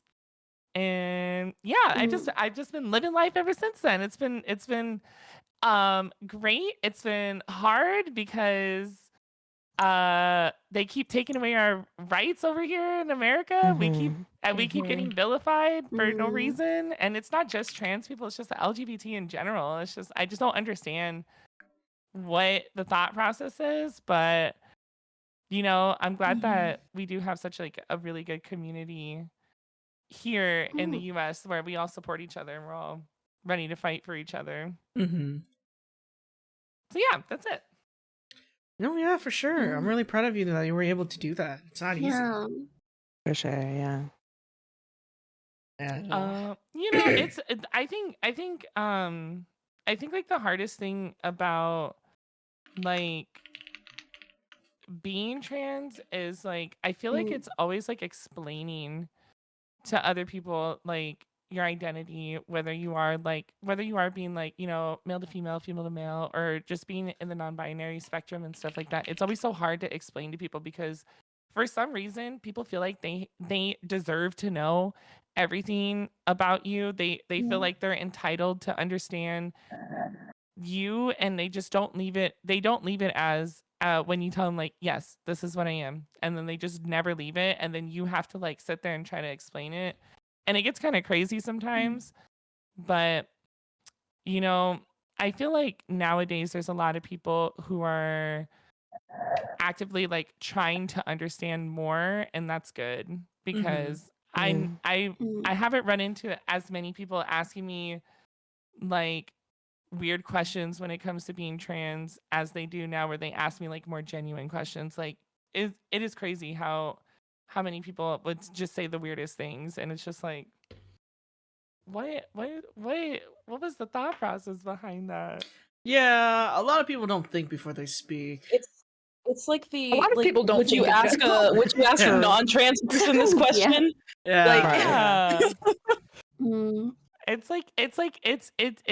the biggest thing that I faced a lot when I was younger and like starting like my transition and everything like that was they would always ask me a very like hypersexualized question, and I'm just like, okay, why are you asking me this? Like, would you ask that to any other woman? Like, is this just something that you like, you don't know me like that, so why are you talking Like to me something about you think stuff about on the regular about like trans people, because and it's it'll be like a question like, yeah, right, it'll be a question like, so how do you do it? And it's like, why are you asking me this? I'm not Why even do you want to trans. know so I'm badly? not even trans, but like I get this question myself, and also I've gotten transvestigated as well, because I Whoa. am a woman with a deeper voice, so Mhm. people automatically assume that means like, oh, you were a man beforehand. It's like, no. Yeah. The transvestigation I've noticed, community like- is so funny. Mm-hmm. I've noticed with a lot of like anti like queer bullshit is a lot of them are obsessed with sex. Like they have this Yeah. idea of like Mhm. everything about being queer is about sex. And it's like, do you guys like not Mhm. like do straight people not love their partners, or are they just thinking about getting dick down? Like I'm confused on why a lot of people have this correlation with like, oh, you're, because I know like especially like I'm a bi woman, and so people will come to me and be like, yeah, you're a freak, aren't you? And it's like, what the fuck does that have to do with anything? Like, Yeah. Even if I am, it's not your business. yeah, You're it's like people hear, oh, you're queer, and they automatically assume that you're into some fucking crazy BDSM, fucking yeah. sex dungeon, which like Yeah. if you are, more power to you. But it's weird that they correlate the two, and I don't know why. And I'm like I've been trying like my whole life to figure out why they correlate the two, and I don't get it. It Mhm. is. It's like, I think it just comes down to like a fetishization, and I think a lot of people who tend to ask very like Invasive? invasive questions are usually the ones that are also trying to either understand themselves, because it's like I've met so many people who would ask me crazy like off the wall questions, and then like a couple years later I find out that they're also discovering themselves as being in the LGBT, and it's just like, that's good. Like I'm glad that you're able to figure that out, but like relax. Like Mhm. you don't need to be so Mm. invasive on other people. Like there's a right way and a wrong way. And like there's also just people who just do that because they they just want to like just be so toxic to other people that they don't understand. It's like that like brain chemical or something. Like when you see something so cute, you just have this like urge to like just squeeze it. Cuteness And aggression. like yeah, and it's because like your brain can't comprehend, it cannot understand why something is the way it is, or like if like in that situation, like why it's so cute, it just cannot understand it, so its immediate reaction is to terminate it, so that way it's the issue isn't there anymore. and and I feel like a lot of people are like that when it comes to like a lot of society who's like so heavily against LGBT people just don't understand the unknown, and it's just such a human response to want to get rid of or hide it, because they think it's like something so crazy, and it's just like, no, like we're all just people, like stop, we're not all just like sex crazed or anything like that. Mm-hmm. Mm. I think like 3 panels ago, we with that line of guests, we kind of discussed about how I think that the issue with a lot of people, let's use an example of like straight people, right? Mm. Is that a lot of them just genuinely don't know. And it Mhm. sucks that they are so stupid when it comes to asking questions, because like you really like think about it, it's like, do you really like think this is how you should word those questions? But at the same time, I try to give these people grace because that's what they've learned from society or from the role models that they were brought up from. You know, usually hate, in my opinion, is learned. You don't Mhm. naturally have hate in your body, right? It's Mhm. somewhere that you learn from an example or your own experiences. The amount of times that I've gotten some crazy fucking questions, right? My voice, very androgynous. It has not dropped. I mean, maybe it's dropped like a little bit, but for the most part, for the people that have known me for almost all my life, I have sounded the same. It has not changed. And I personally never had a problem with it until like, you know, going on the internet and people just asking really stupid questions. And sometimes in my head, it's like, are you asking that like, you know, to be spiteful? Are you asking that because you're curious? Or are you asking that because you're confused yourself? So I try to go Mhm. through all of these options Mhm. before I try to, figure out how I want to answer something. Because at the end of the day, people are allowed to feel whatever they feel. It's really how you carry out your own intentions and reactions because of your feelings. Mhm. Hopefully, like the main reason why I wanted to do these panels in the first place is to teach and to show people, the spectrum of experiences that people have.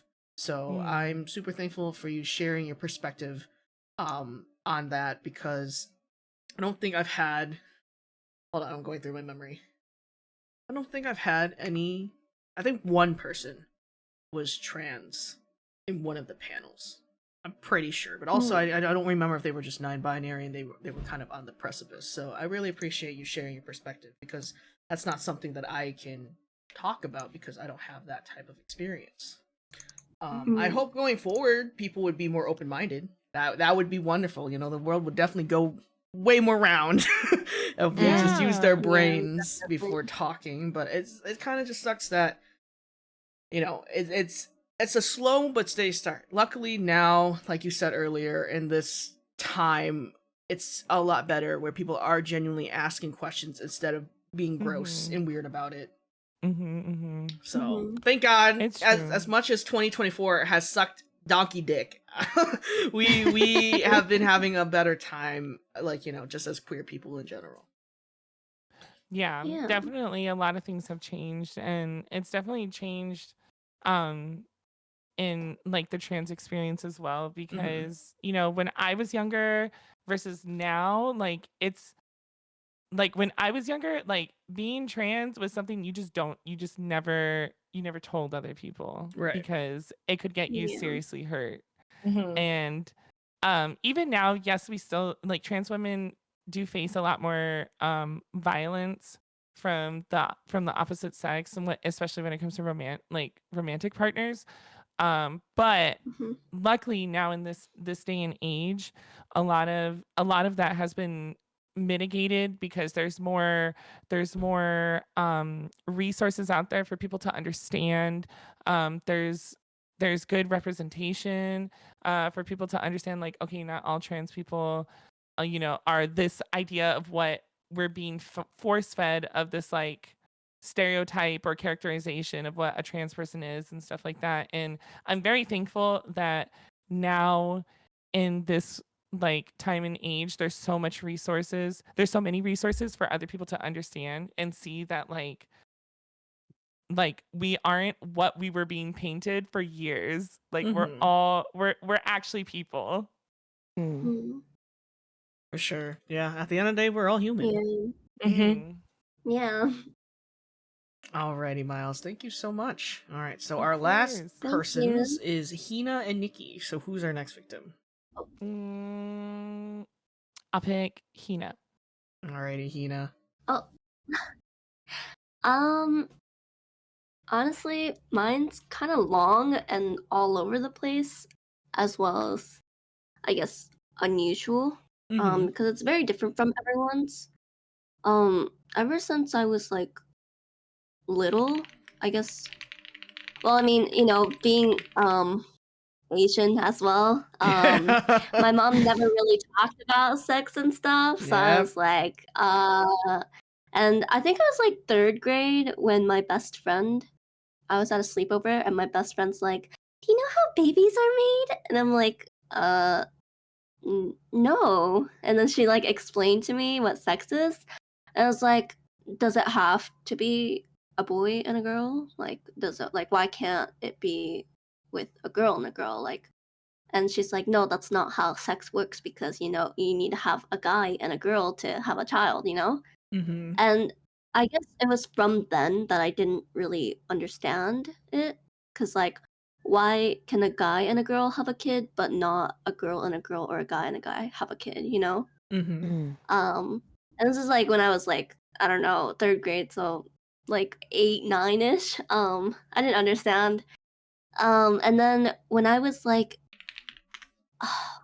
around 11, my uncles came out as gay, and then my mom explained to me that, like, it's a guy and a guy, and they like each other and it's okay, you know, like my whole family was very accepting of those things.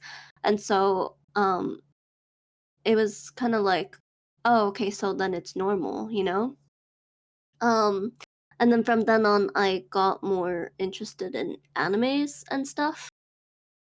And immediately I was more attracted to the girls more than the guys. And it actually took me quite a long time to even find the guys attractive, even though, like, when I was younger, I had a crush that was a guy, but like when it came to fictional stuff, I didn't find the male characters attractive, I guess. Like the masculinity, I guess. I didn't really find that attractive.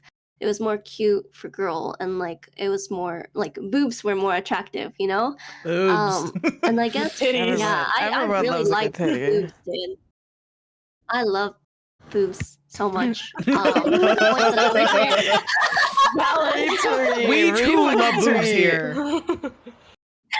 to the point that like and this is also around the time when I started like getting sick and I have an autoimmune disease called alopecia where I lose all my hair and um I had to wear like this bandana and I basically started dressing more like a guy and growing up everyone was always like you're so like tomboy, you know, like you act so much like a guy, The you know. tomboy to lesbian pipeline is so. And then I was like, and then during that time, this was like in 6th grade, so when I was like 11, everyone mistook me as a boy, you know, and so everyone would be like, "Oh, are you a boy?" And I'd be like, "Yes, I am," because I love the fact that they thought I was a guy, and I guess that's when my like kind of like gender questioning started when I was like, do I want to be a boy? Because I really like when people think I'm a guy, and like I really like, you know, like dressing in a more masculine way, and like not really like dresses are cute too. I like dresses and I like makeup, you know, I like cosplay and stuff, but I also really like, you know, sports and like the things that guys usually like, you know? Because back then there was still that like stereotypical girls like this, guys like that kind of thing. And I just like both. So I guess that's when like I was confused. And then that confusion lasted up until I got my first boyfriend. And this is also kind of when it gets messy as well because um I got into this relationship thinking that this person was a guy, but they weren't and they were actually trans. Okay. And it was they came out to me like 3 months after the relationship and it was like online. It was online relationship and the reason was only because I move every single year and I didn't want to risk having like an IRL connection with someone knowing that I have to move within the next year or two. And so I was just like, it's easier to just, you know, like people online. And so I got into relationship with this guy. And then they told me that they were trans, but they didn't go through the transitioning phase yet. So I was like really confused, I guess, because up until that point, it never like crossed my mind. And I was also I wasn't upset, but I was like, why did you not tell me that you know, you're trans before we got into a relationship? Because I fully thought, you know, and I felt like something that should have been talked about before if he knew. And then, you know, he just told me because he didn't think that the relationship was important enough for him to, like, he wasn't serious about it, you know? And I guess that's when I started being confused more because we stayed together for about a year and I helped him with the transitioning phase. And so I researched a lot about trans stuff and like how the transitioning phase works to help him. And then we ended up breaking up because of some reason that was, you know, he was just toxic overall. But I guess after that relationship, I realized like I don't know if I want to be in a relationship with, you know, someone who is trans or with the same sex as me, but I'm still attracted to them. So does that make me bi or does that make me pan if I'm like picky, you know? And so I guess that's when I started becoming more confused about everything, and I spent a lot of time like having this kind of like mental breakdown for about 2 years after that, trying to figure out like what am I, you know, what do I want to be, who do I want to be with? I don't even know what everything is. Um and I think it was around 2 years ago when I came to the conclusion that I just like everyone and it doesn't really matter who I like. And I also like being whatever that I am. If I'm a girl or a guy, it doesn't really matter. I just like both. And I guess that's the conclusion that I came to, is that I don't actually give a shit about anything and I'll just be whatever I feel like in the moment. And Retweet. yeah. Yeah, That's as the you way said, to live, face. honestly. Just be whatever you want. At the But end of the day, it's your yeah, body, you know? yeah. No worries, no worries. Thank you so much for sharing, Hina. Yeah. Alrighty. Last but not least, we have Mr. Nikki. Oh. Oh my god. I hope we're ready for trauma. Okay. Alright. I was telling Tyga before stream, I'm like, damn, this is gonna be a crazy ass stream for me because, like, I don't know. I mean, I've been bi openly for 2 years, at least online. And I mean, like, shit. When I started streaming and I was 17, I got asked a lot. It's like, oh, are you Gage? And there are clips that are archived, of course, of me with my old model from when I was 17 and I was just a demon VTuber, and I was like, oh no, I'm straight. And I was like, you're lying. Anyways, Straight Nikki is a real straight Nikki. can't hurt you, literally. But I think when a lot of people think about California, they think about flaky white gays eating avocado toast. Oh. But I was not there. I was not in LA, you know. I was just in California, and I lived in a smallish town, you know, still in the Los Angeles area. So it was still, you know, very big. And I just remember specifically my brother being like, dude, are you fucking gay or something? When I was like 6 or something, and I was like devastated. I was like, no, oh my goodness, no, because I didn't know what it was, but I just remember being like, oh, that's bad. Like, he said it like he was mad, and like, my childhood was a whole fucky wucky mess, and so like I think that's why I was like, dude, I can't be whatever that is. So I just had this notion that whatever gay was, it was wrong, and I didn't really know what it was. And I actually have another story, because my parents, fucking allies, when I was a wee child, because, you know, I grew up in a public school with my weird incel brother. I was under the notion that like being gay is like weird. And, you know, I don't know if you guys ever heard, but in my day that we used to play a game called Smear the Queer.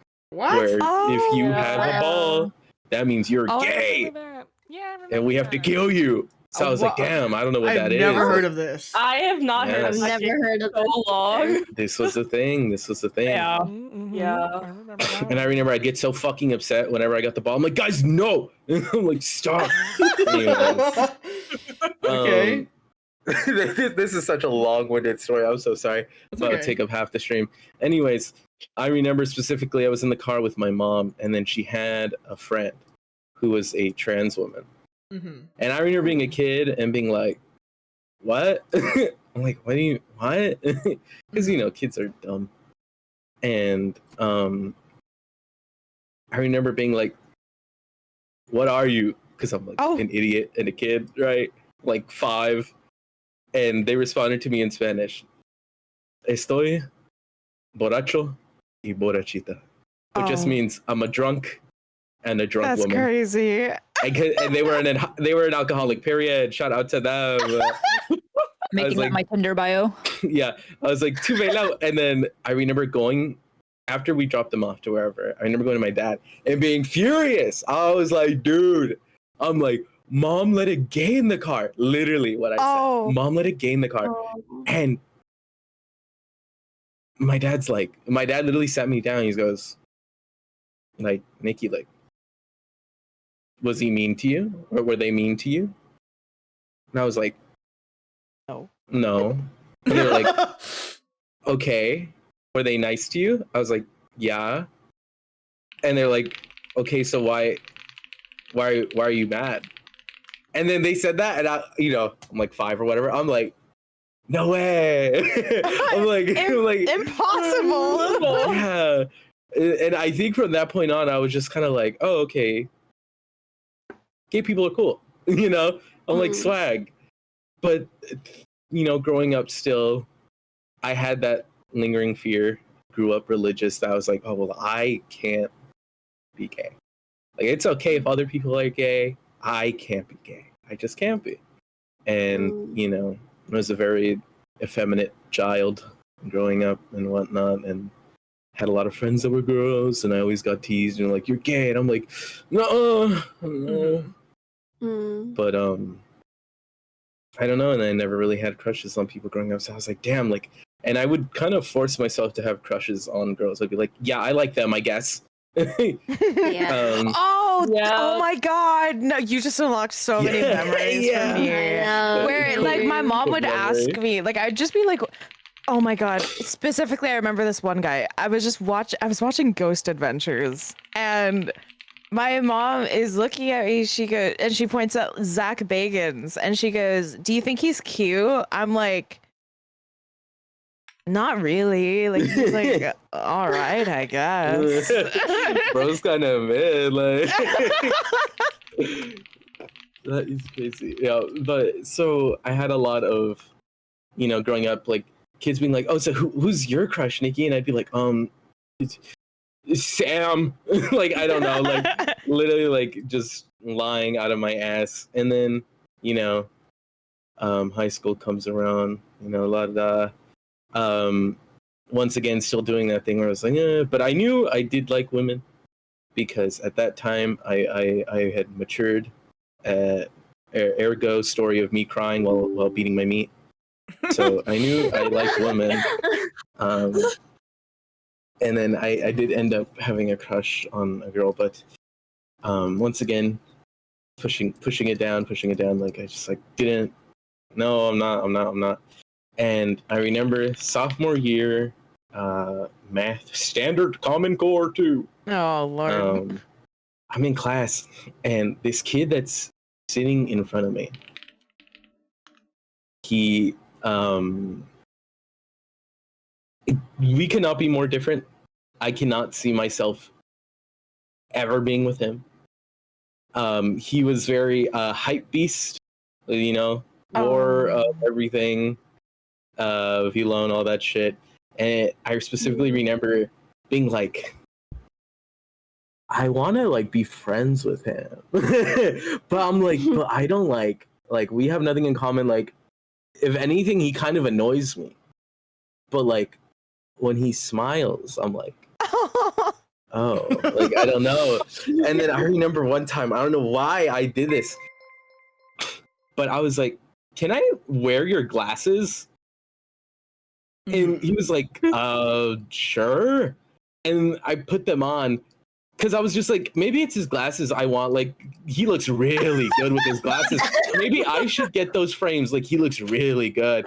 And then I was like, oh, fuck. Like, damn, it's not the glasses. Like, I don't know, why is my heart beating? Like, my tummy feels weird, And I saw him for, the next couple of years. And I was like, yeah, he's annoying. But like, I get all nervous around him. What's going on? And then and then this is where it gets tragic. I am once again more religious. I forgot to mention, but when I was a kid, literally every Sunday I'm in church praising the Lord. Shout out God. Hashtag Jesus. Shout out Jesus, Holy Like Spirit. literally used to be the most like Bible thumping bitch. Like it was insane to think that this is who I am now. I was smoking a blunt yesterday outside on the porch. And I was like, I looked at my friend and I said, what the fuck happened to me? And I pulled up a baby photo of me. I'm like, what happened to him? Anyways. Mood. That's a mood though. Oh my god. But this is so anyways, I remember I was just like, so like, what's going on here? I like women, I do, but like I don't know. Sometimes I see a dude, I think they're pretty handsome, and this was like 4 or 5 years ago, and then I just remember being like, okay, well, there's only one logical way to find out. Pornhub/gay. Oh my god. Okay, all right. All right. Oh, that's And so valid. I'm on That's the so valid. interwebs. I'm on the interwebs. I want to say 16, 17. I don't know how old I was. And then I stumbled upon edging torture. Oh, okay. My God. And I was like, oh, I was like, this is good. And I was sitting there. And I remember, Pee-Pee goes, whoop. And I'm like, no. I'm like, dude, fuck, no. I'm like, there's no fucking way. And I was just like, God damn it. And then I was like, okay. And then, I cream, right? And then I'm like, okay, I'm gonna pretend that never happened. It never happened. And I'm straight. I like women. Yes. And then I was just like, and then it was like 2 days later, and I'm still thinking about that video. I'm thinking about that man tied up in the chair going, oh, I'm like, what's wrong with me? There's something seriously wrong with me. And then,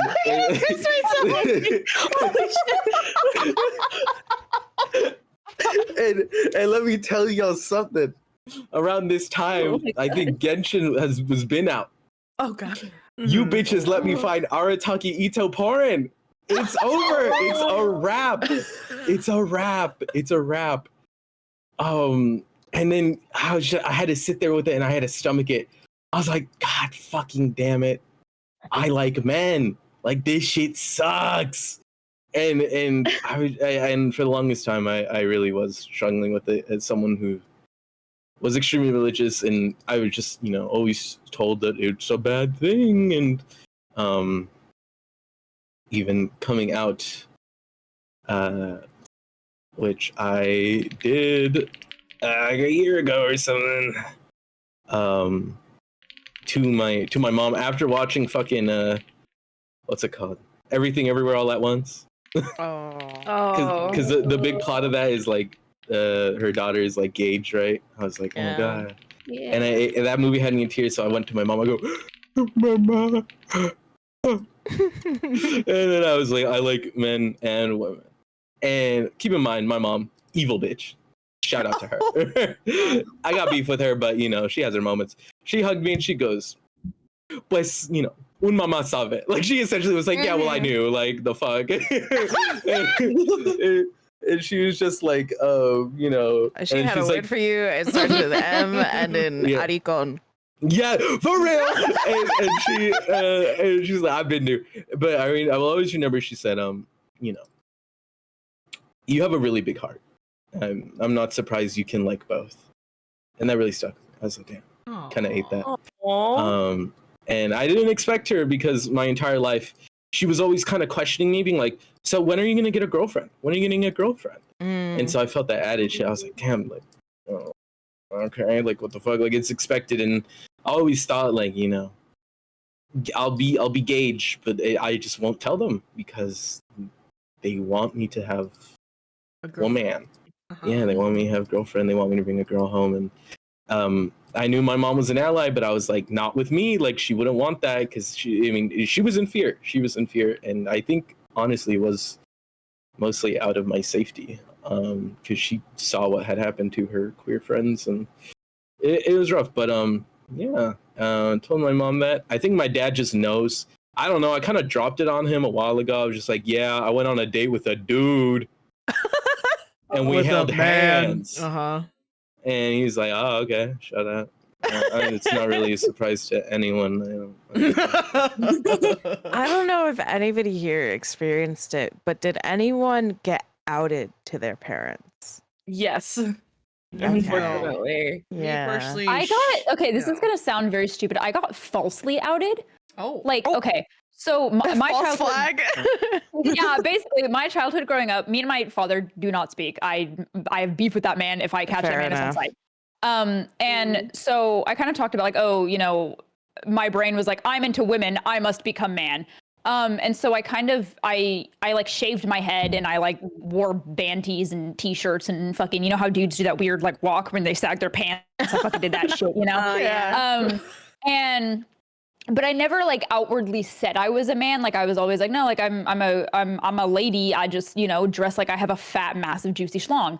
And Period. so my dad like randomly started calling me the T slur. Like he would introduce me to people, like my family members, and be like, "This is my T slur daughter."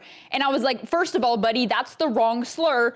But what? And it was like we would go to like I vividly remember going into a fucking Ashley Furniture. And the guy and like I had short hair and I am of like I have no titties. There's no nice way. I have no titties. It's all flat, right? I'm built like a 2x4.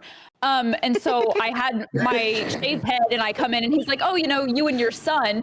And my dad's like, oh no, that's not my son. She's just a T-slur. And I was like, in the Ashley's Furniture, Dad? My like, God.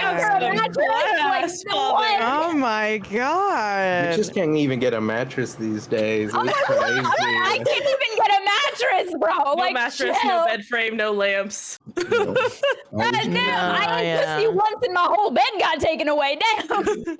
It's so funny because I remember outing myself to my older brother because we were looking at like, so we had just been in like we were doing a grocery run together, and you know how like in grocery stores they have like that little section with all like the DVDs. Well, at least they used to. So we're looking at them, and I pick up this one movie, and I need everybody to know which person this is.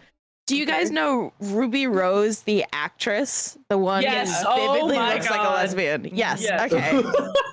I have to Crazy make that work. distinction, or else someone will think I'm talking about someone different.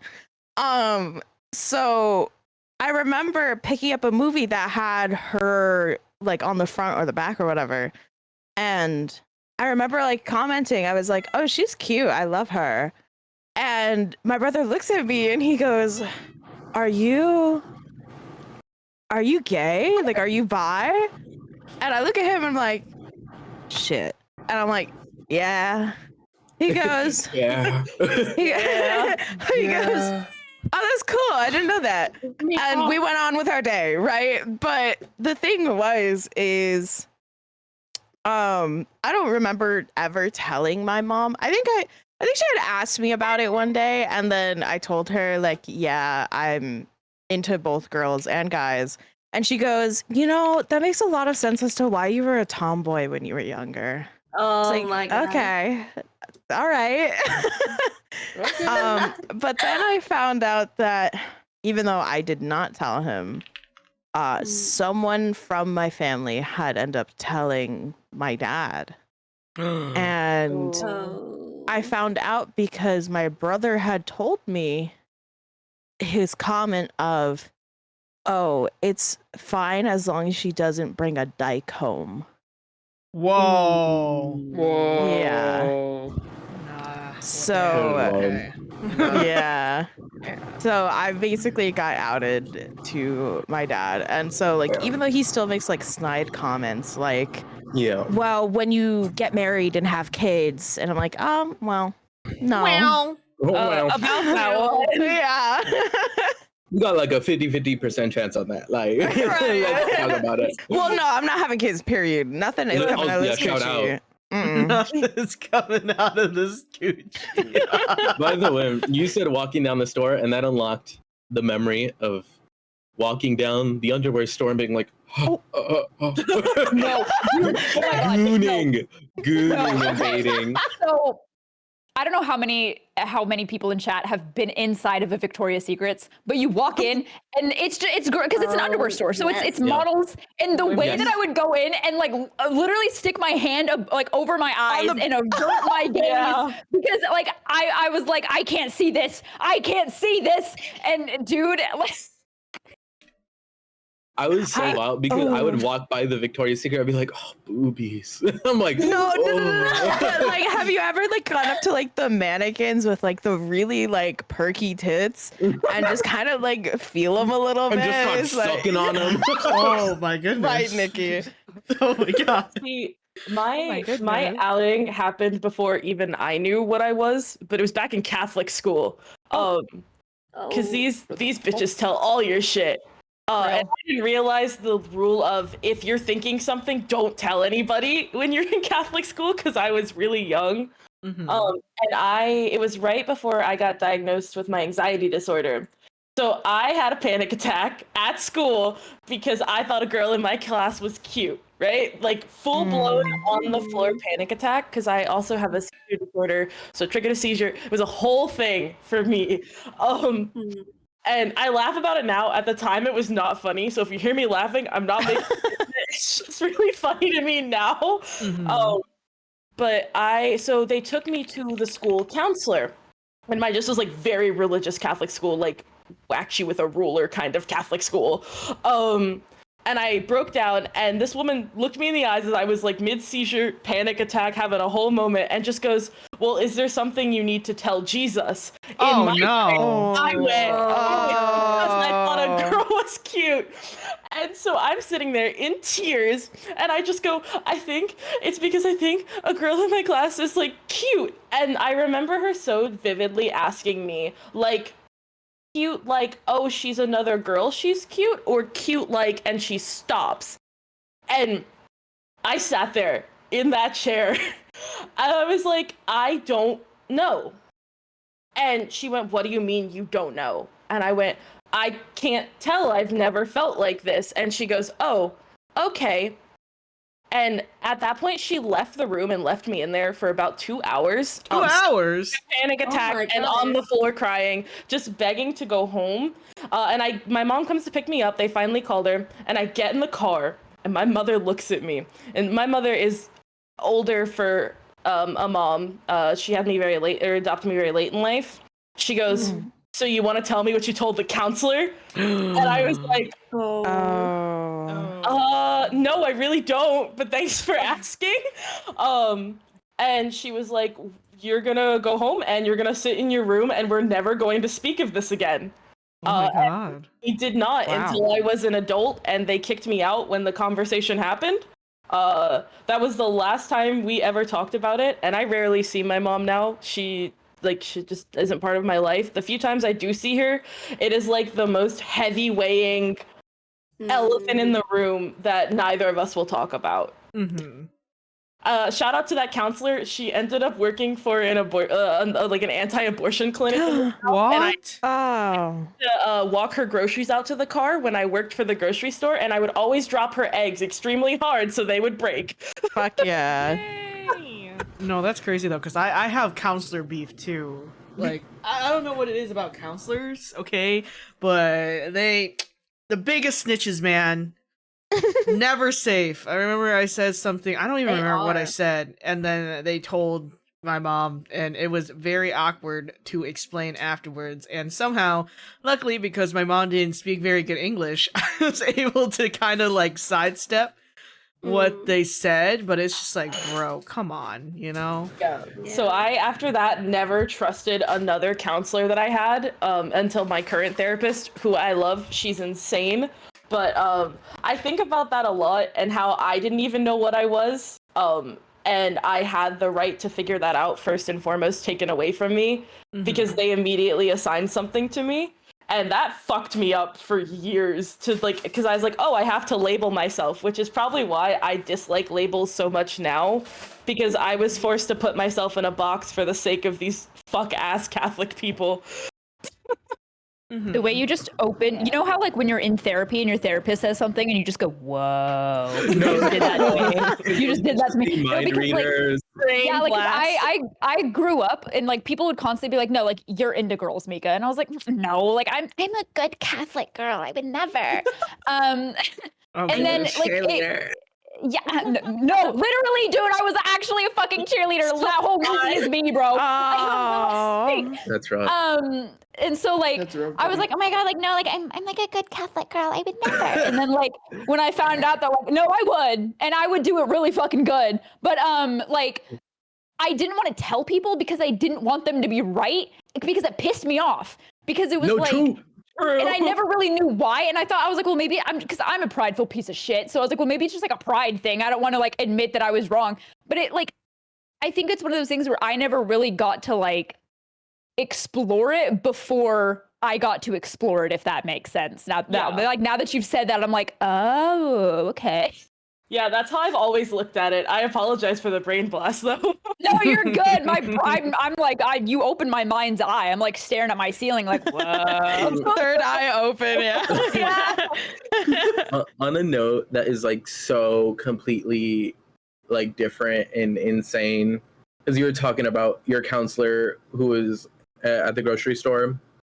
I just want to say, I had a bitch ass art teacher when I was in first grade, and she made me cry. And she said the owl I drew was ugly and that her eyes were too big. And I saw that bitch working at the KFC 10 years later. No. And I made that bitch get me extra ketchup. And I really sincerely pray on your downfall, Mrs. Smith. And I retweet. Fuck that bitch. Fuck that whore. That reminds me of, I ran into my 6th grade teacher. And I was working at a pet store at the time, and I haven't seen her since I was like in 6th grade. And like at that time I was like in the midst of my transition, and I was like, oh my god, hey, like I haven't seen you since 6th grade, blah blah blah, do you remember me? And she was like, yeah, blah blah blah, and all this stuff. And she's like, what happened to you? You're like really ugly. What did you do? And I was just like, oh, you know, that's great. Good thing I did not like you. Good thing I already hated you. You're better than me. I would have beat that whore up. Hello. I'm so sad. I came back to everyone gagged, but my cat wanted in my room. Damn. I was just like, man, teachers suck. Yeah, they do. I got very lucky. Yeah. I always had like I always had hippies for my art, and like my English teachers especially were always just like hippies. And so like I still am in contact. Like my English teacher in high school was like, my English teacher in high school like almost fist fought my father for me at some point. And so my brain was just like, well, you're my dad now, so that's cool. So like we're still in contact. But like I remember like he was the hippiest hippie ever. Like he made us write a whole essay on how like the credit system is a scam. And like, just, like he like it was, which like he had a point. Mr. Brown, you're spitting, but it was just like, what the fuck? Like, hello? What is bro talking about? Where did you come from? I'm like, how did they let you in? Like, does everyone just have a Mr. Brown? Because I had a Mr. Brown as an art teacher, and he was insane. Like he was married and had a whole shrine dedicated to Fergie. I had Mr. Brown as my AP literature teacher. Yeah. And he was also a hippie. And this man was the most like heterosexual man ever. But I knew him during like the ending phase of my crisis.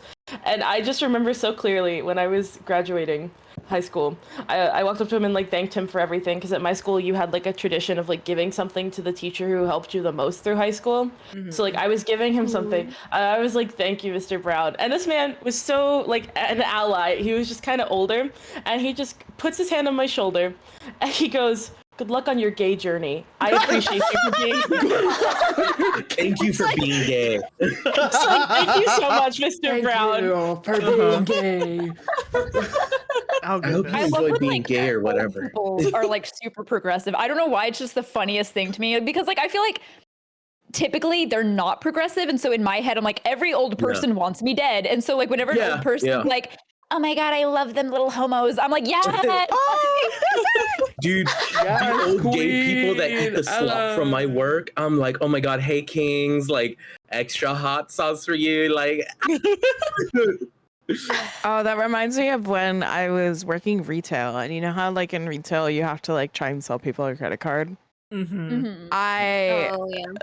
Yeah, apparently like this one like gay couple sussed out that I was also gay, and then like they were like an older couple too, and they were like, oh my god, like we don't get to see like young gays like you, like you make me so proud and like happy to see like, you know, we're still flourishing and stuff like that. When I tell you this man's literally signed up for a credit card because I told him he was gay, or I told him I was gay. And like, I was like, use the queerness. Get that commission on it. Oh goodness.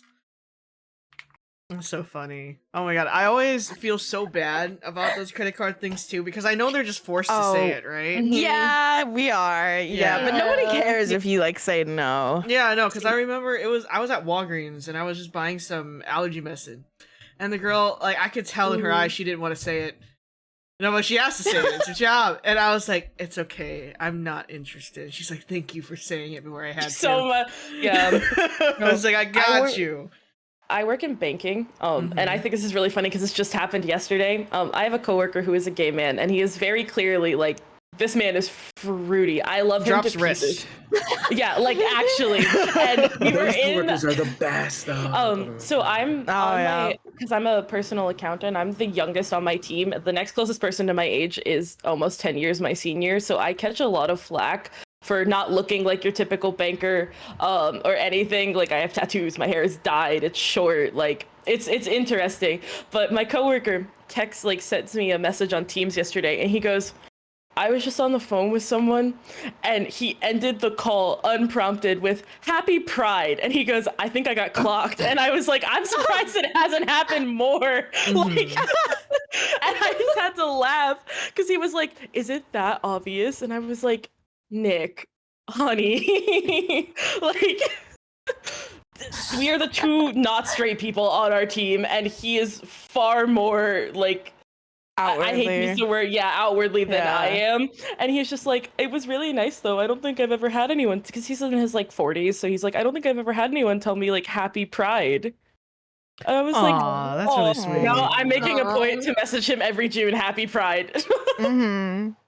Aww. Do you by chance know the combination code to the safe? Just not for no particular reason. No, but I did offer to help Tyga with his taxes last year. She did, yeah. Luckily, yeah, very helpful. Now I'm good. I think it was just difficult because like I've done my own taxes for like other things. VTubing was just different. I was like, man, how do I do taxes as a VTuber? That's my new niche, is I'm gonna be the VTuber accountant. Yeah. Like for my other stuff, I like basically completed all my taxes for my other stuff, and then the VTubing shit, I was like, oh god, how do I made do a this? joke about it, and then this tax season, I had like 6 people message me and be like, hey, could you look over my taxes? Tyga, and I was Tyga like, literally, because I messaged Tyga, and Tyga was like, no, message Tenny, and I was like, I feel like I'm not close enough with Tenny to be like, do my taxes. I was like, Teddy was my mutual, and then, like I saw them post about like, hey, like if you need tax advice, like I'm here. And I'm like, I don't know. Like we've talked like maybe twice. Like I don't know if I'm funny. Because everyone's like, we have our niches, like Tyga's a yapper. Like everyone has their niches, and I'm over here like, I'll do your taxes because I like the numbers. Ignore what I just posted. I didn't mean to put I it in absolutely the chat. will. I need to ask them where they got that. My bad. No, I need that in my bathroom. So, because I'm assuming it's like a they have like the console controllers, and that's what it is. They have one, and it's Ghost from Call of Duty. And every time because I see him in Marshalls all the time, I want to buy one and put my vibrator on it. And just make him hold my vibrator. Wait. Pause. Rewind. So you use your Ghost Call of Duty is in Marshalls?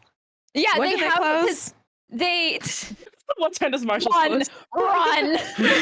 Oh my god.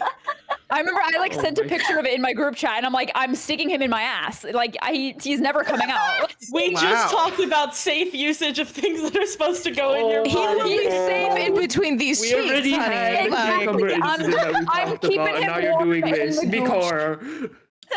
Listen. Bro, you know how I Wow. called you the shitter just now? I don't think you can be the shitter with how much shit you put it up your ass. Actually, Actually, I mean, I do that to Nanami from Jujutsu Kaisen, so I Oh really my can't say goodness shit. gracious. Oh, I get it. Nanami. if anyone in chat looks like Ghost or Soap from Call of Duty, my DMs are open. Just putting that out Yeah. there. Just to. Oh my god, that's actually. I'm a Please don't hot goth actually woman, DM me. please. I was gonna say. Please don't. Oh, Please goodness. don't actually DM me. I'll try. I'll get scared and I'll cry. No. Oh gosh. Okay. So I actually was gonna start going into our next topic, but you guys kind of already talked about it. So there's no point in repeating it because you guys already talked about it. I mean, it was basically just talking about relationships and like family, platonic, romantic. We already touched upon it, so it don't even matter. My other question I usually try to leave for when I start to wrap up the stream because I think it's a little funny, silly one. So for our next topic, if there's anything you guys wanted to talk about or didn't hear talked about in any of the Pride panels and you would love to bring it up as a discussion, please feel free to do so. We could always have chat ask you guys questions if you want that also.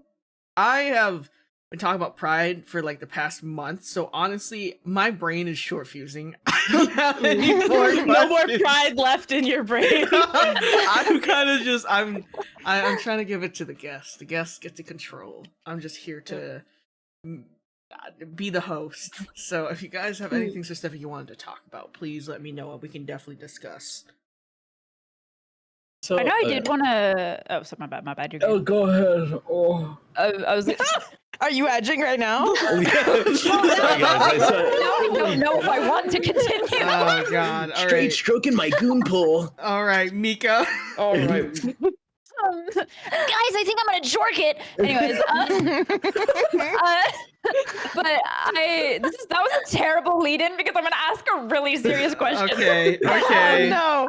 Because Oh like my Miles kind of God. touched on it a bit with like, because obviously, I forget what the exact statistic is, but I know like out of the majority of like queer identities, I think it's like specifically like POC trans women unfortunately have the lowest life expectancy because there's so many just like really bad violent crimes that goes against them. Do you think that like the legal protection against that has gotten better over the years? Or because I know like I mean I can only speak on my experience as a cis woman, but like obviously, you know, any you know, you're a woman, men are gonna, you know, no offense to the men in chat, but like no, you know, they're gonna do fucky shit. Like there isn't a lot of, I feel like the legal authorities don't tend to take it seriously, and I'm sure being a trans woman, it's on a whole other level. Do you think that that's gotten better over the years, or do you think it's like about the same?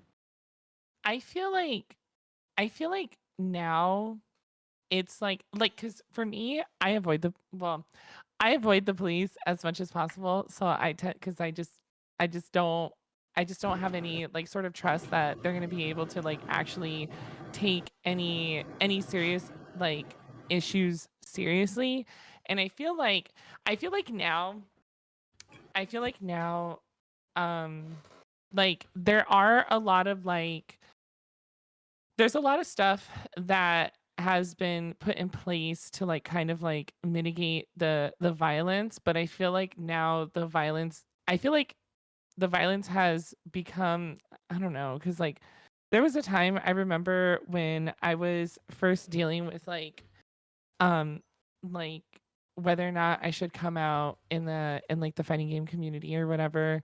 And I remember I was like I was on this like team at the time, and our team owner kept sending me articles about trans women getting killed because apparently that's supposed to be like encouraging for me to be more open about it. What the heck? And she was Oh, like, that's yeah. opposite And she, effect. and Yeah. she was like, look what's happening to trans women because they're not telling men their identities. Like, you can't keep doing that, blah, blah, blah. Like, they're That's getting crazy. killed. And I'm just like, well, I'm just not going to talk to men. Like, Mhm. simple as that. Like, Yeah. but it was Yeah. also just like, I was just like, I don't think that's how that, I feel like that's not how that works. And it's just it's one of those things where it's like whether or not I was openly like it was openly known or anything, like obviously if I'm talking to someone in a romantic like form, I'm gonna inform them because obviously they deserve to know right off the bat, like this is me, this is what I'm dealing with. If you don't like it, we don't have to go any further. I'm not like, that is just one thing that you're just gonna have to know getting into this. But at the same time, I know that it's different telling someone that online and then telling them that in person because online it either turns into a respectful thing where they're like, okay, well, they either say, oh yeah, well, that's not my thing. I appreciate the honesty. That just doesn't work for me. And then, that's it. Or they're okay with it, but like you have like that form of communication because there's like a barrier. But whereas like when you're telling someone in person, you run such a risk of them lashing out on you like physically and like I feel like for trans women that threat, and especially women of color, that threat is always going to be there. And I feel like unfortunately the law system is it's going to take way too long for them to catch up and start treating violence against trans women more seriously, especially in the current economic like instability when it comes, or socioeconomic instability, where now at one point it was getting a little bit better, but now we're going back to vilifying trans people and just LGBT in general.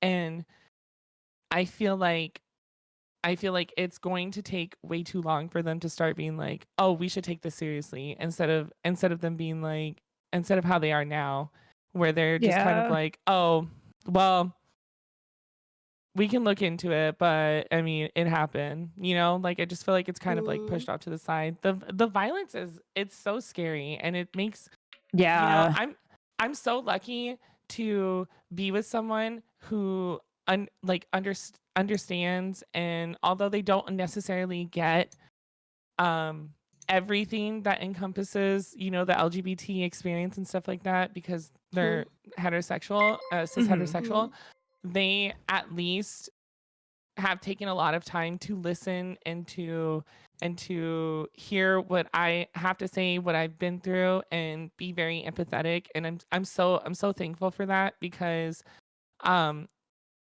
at least one person who takes that time to understand, because within my own family, like they don't talk about it, they don't ever discuss any of that stuff, they don't bring it up, they kind of just, it's kind of like don't ask, don't tell, like they just don't want to recognize it, because that's just how it be with our Latino families. They don't want to talk about it. They got like everything.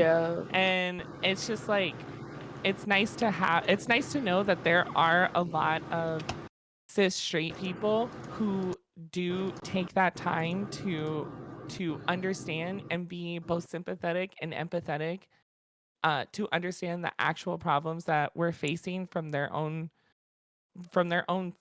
people who are pushing such a harmful like stereotype and just negative feelings. It's crazy to me. I could never understand hating people to the point you want to hurt them, Yeah, no. Yeah, it makes 100%. no sense. Yeah, it doesn't make any sense. And I think like a lot of the hardship, because it's one of those things where like, yeah, I got, called slurs growing up, and people, were like, you're a lesbian, blah, blah, blah, you know what I mean? But it's like, realistically, like whatever, I'm a grown ass adult now, like whatever, like I can deal with that.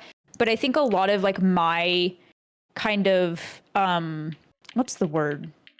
Not grief, but a lot of like my own internal struggles with like my queerness comes from like the fact that we don't have that kind of systematic protection that cishet people have. You know what I mean? Like it's one of those things where it's like if something, because like I have been harmed because I was queer before and nobody did anything. You know what I mean? And it was like taken as like, you go to the authorities because that's what you're told to do.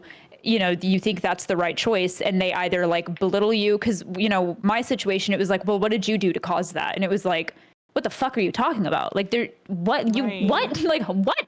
And it was like so you either get like belittled or it's like, oh yeah, sure, we'll do something. And then they don't do shit. And so it's like, you kind of have to live in this like constant fear of like something bad happening, because if something does happen, who's going to help you? You know what I mean? And that's why I think it's really important for stuff like this, because I think it's important for, obviously we're all a different kind of gay, but I think, it's important even within the own community to talk about our differences and stuff, because just having that like sense of like, okay, other people are in this with me, I think helps a lot in the long run. Yeah, and I think it's just something that it's crazy because like even like I just don't understand why some people think it's like funny or it's a joke, or it's like when some sort of like type of like violence like happens to you. And like I remember specifically like I was working at this pet store. I worked at a lot of pet stores. But I worked at this pet store that specialized in tack and feed for like horses and stuff like that. And I was at the store and I was like up at the front by myself at the time. And like this customer like SA'd me. And I was like, what the heck? So I went and I told my boss, and I was like, hey, this customer just like inappropriately like touched me and like all this stuff. And like their first reaction was to laugh at me because they're like, why would, like, how could that happen to you? You're 6'3". And I'm like, oh, okay. All right. Well, I guess we'll just go back to the front. It's absolutely insane. It destroys the trust in any kind of system, whether it's a support system at work or the legal system or the the law enforcement system. When that kind of thing continually gets reinforced, like people don't realize how much it destroys just the base level of even something as simple as like one offhanded comment about it can completely destroy your trust in another person or a system. Oh yeah. And like that's why like my IRL partner, they're a huge proponent. Oh my god, they order me so many like self-defense items, and they're always just like, make sure you have this, make sure you have this, make sure you have that, because like right now they're not in the country, they're due to their like work and stuff like that. And they're just like, make sure you have this, make sure you have that, and all that stuff. And I'm just like, thank you, thank you, thank you. And they're like always like making sure that I'm like not gonna be caused any harm, or like I at least have like the ability to protect myself and stuff like that. So I'm like, thank you, thank you for looking out for me. I have, so my primary partner, I'll call him Seven for the sake of everything. For reference, I am 5'11". I am not short. He is 5'6". He's much shorter than me. He's a trans man.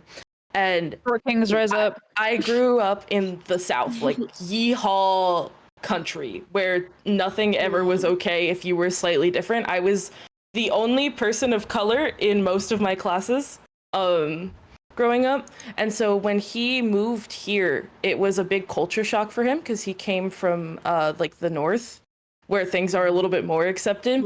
And over time, the way that he has learned to help me and like work with me on my fears, because like anyone who knows me, I'm very loud and proud on the internet. Like I'm not a quiet person. But it's different when I like go out. If I go out like at night or I go out with my friends, I tend to be not as loud and proud, not because I don't want to be, but because I have the fear instilled in me that if I do that, something could happen to me. I could get hurt. And the fact that he has kind of stepped up and been like, well, I won't let you live in that fear. Like, I'll stand in front of you. Like, I'll kick someone's ass. Like, and it's just the idea. I'm like, I would rather you not do that because I don't want you to get hurt either.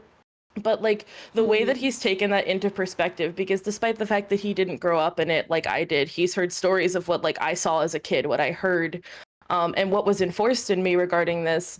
And the partners and like the people around you who are willing to be like, okay, I get it. Let me help you set up a way to keep yourself safe, keep us safe, so that you are comfortable to be yourself. Like, huge shout out to those people. Yeah. I think a lot of like there's a huge struggle with, I think, growing up queer specifically and just the isolation of it, because I like my best friend, we've been friends for over 10 years and I didn't come out to them until I was like 18. Even they, mind you, they were like openly queer during our friendship, but my brain was like, no, I can't say anything. And so it's like there's a lot of just like, especially because I mean, like I grew up in California, but I grew up in like the red part of the state. I live in a very shitty small town. Everyone here's a redneck, like it, you know? And so it like wasn't safe to talk about it because like I've watched my friends and stuff who did talk about it and like what happened to them. And I think it's just like, it's such an isolating experience that I don't think a lot of people that didn't go through that like will ever really be able to understand. No, you're totally right. There's just a lot of, I think, people like you take so much for granted on what your current living environments or like anything that you've experienced until you start seeing or experiencing from other people what they've experienced, and then you're like, oh wow, there's like a lot going on. Yeah, because I remember when I was 18, I was working at a job and I was like, you know what? I'm like 18 now. I know I'm gay. Like I'm gonna come out. And I came out to my coworkers, and then trigger warning, they proceeded to attempt to drug me because of it. And it feels weird to say luckily because it was a terrible time in my life. But I at that time I was at like the peak of my substance abuse issues. So them drugging me just didn't work because I was constantly off my rocker. And so like luckily I was able to be in the right mind enough to just like play dumb and be like, oh my God, like this tastes really gross. And I like dumped it out. But it was like, I don't want to say humbling, but it was almost like, cause in my head I was like, oh, like things are different now. It's not like when I was a kid. And then like the one time I'm like, oh, by the way, you know, I'm gay. It's like this, you know, what could potentially have been something, cause I don't know what their plan for that was because it didn't work. And so it's like, that idea of like, you know, well, what the fuck were they going to do? Were they just going to like kick my ass? Did they just think it was funny? Like, you know, there's so many what ifs. And it was like, that's when I kind of was just like, okay, I'll just kind of, you know, keep that to myself. And then only the people that like, you know, I am fully confident in will like know that part of me. And I think that that's like such a sad thing that we have to fear for our like literal safety over something as like stupid as like who you love or who you are, and it makes me angry. Yeah. It pisses me off. It's frustrating, even like in public, like when I go to like grocery stores and stuff like that. I like do my best to like not look at people because like you could look at someone and they'll just like flip out, and it's like I am just gonna. God forbid you look somebody in the eyes and you. Yeah, God forbid you make eye contact. No. So like I'm in the process of buying a house. For the first time with Seven, and both of us are very obviously like, if you look at us, we look, you know, fruity, wristbent. And I had to. For anyone who's seen me, I look fruity on first sight. I was so nervous because we're still looking at a house more towards the north, but still in like a red area because it's a little bit cheaper with the current economical status. And I had to show up late to meeting our realtor, and I was so scared because I was like, do I have to pretend to be like, do I have to pretend to be a woman? Do I like, which face do I have to put on to meet this person? Yeah. And we got to the house that we're looking at, and Seven came running up the driveway. And I went to introduce myself as the name I no longer go by. And he's like, no, it's okay. She's like, and bends his wrist. So, like, the idea that, yeah, and he was like, it's okay. No, like, you could be yourself. And the fact that had, like, in that moment, I was like, the fact that that's a legitimate fear is awful. Like, I was ready to just put on a face of, like, yep, this is who I am. We're not fruity. Totally. Is just, it says so much about the climate of the world, and I also dislike it greatly. Yeah, and I've experienced, like, I went to the grocery store the other day, and the girl that was like checking me out was just like yapping to me, which I was just like, whatever, cool. And then she went on this whole thing about how, like, yeah, this guy was flirting with me, and I was like, bro, like, I'm a lesbian, and like, I live in an area where you don't just say that to random strangers you meet while you're checking them out. You know what I mean? Like that. And so I think it's just one of those things where, like, she clocked my ass for one, and for two, it was like, okay, as much as I was kind of like, what the fuck? Like, a girl just scanned my goddamn eggs. Like, it was also like, it was nice to, like, I'm glad that I made somebody feel safe enough to, like, be able to just, Themselves. yeah.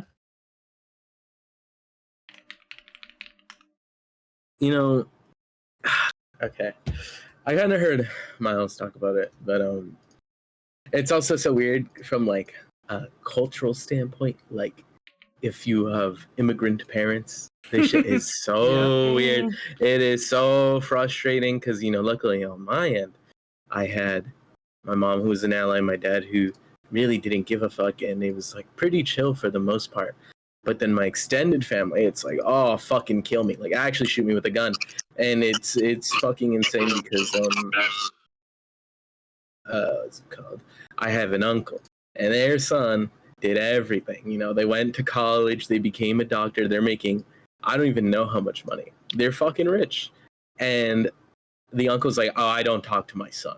Like, wow. Well, he's gay. And it's like, bro, what? Like, can you, like, just not give a fuck? Like, what are you talking about?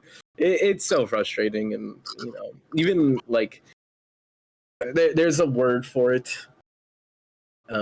in Mexican culture. It's kind of like misogynistic, like, weird incel behavior. And Machismo? It's called machismo. Yeah.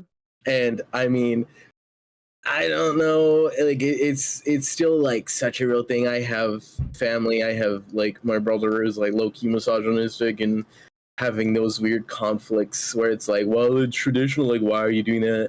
I remember I came out to my brother out of spite, because this motherfucker pissed me off. Mm-hmm. And I was like, I'm gonna make you mad. I was like, I kiss boys.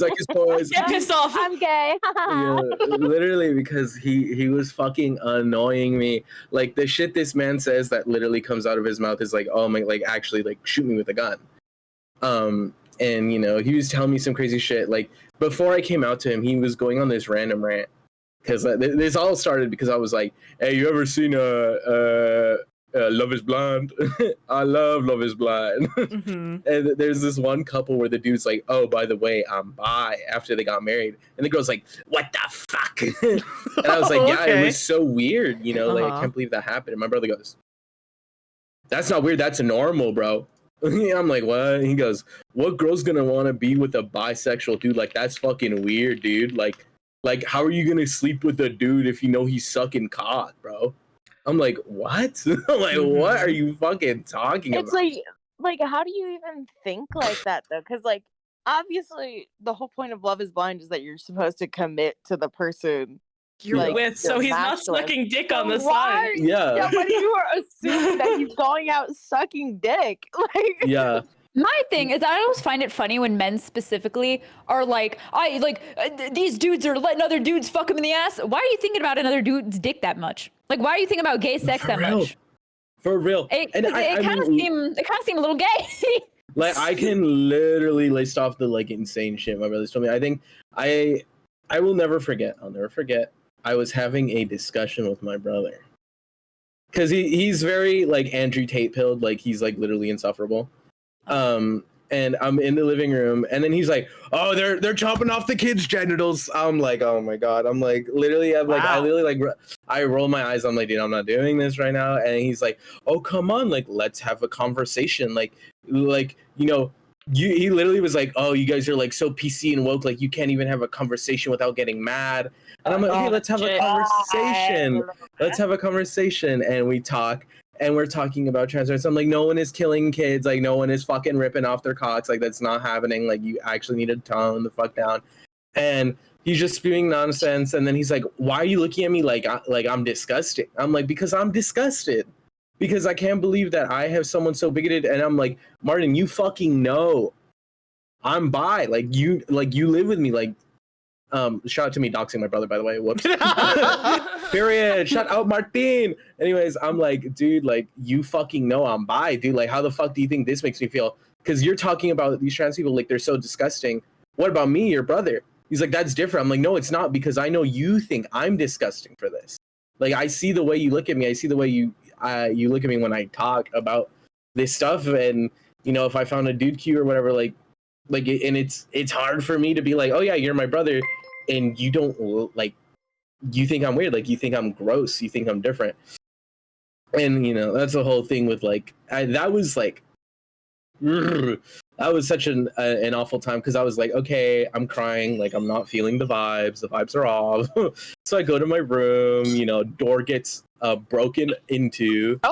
Like and this was like recent, this was right before I left and moved away. Like, it was just one of those things where it's like, damn, like, this motherfucker is the only one with the problem with it, and it's just like, it's frustrating, and I'm sorry for taking up more time and whatnot. No, I mean, it's fine. It's a good point to make. That is like, a great point, because literally yesterday, a lot of people don't understand what it's like to be queer and live gay, and then have, you know, well, actually, no, a lot of people do know what it's like to be queer and then have to live around family like that, where they're so head in their ass and nose in fucking red right-wing politics, and, you know, constantly you're having to hear demeaning things. Like, if I go downstairs any given day, my dad is listening to some kind of fucking right-wing podcast or something like that. Yep. And it's like, how do I even live with you? Like, how do you think this makes me feel? Mm-hmm. He's like, you don't get it. Like, you're just young. You don't understand. Like, and he thinks I hate him simply for the fact that I'm a socialist. And he's, you know, Republican. And I'm like, well, yeah, kind of, but like, it's so much like. The thing I've always said, because somebody who was kicked out of their house for being, you know, fruity, it's something that I got to tell to my parents' face. And I'm not a very assertive person, but once they kicked me out and I had time to figure myself out on my own, one of the first conversations we had, I went back to the house. It was my dad's birthday. I showed up on the porch at like midnight because I was driving around, and I was like, okay, we're doing this right now, because if I don't say this now, I'm never going to say it. I give my dad his birthday card. Now, mind you, I'm their only child. They adopted me.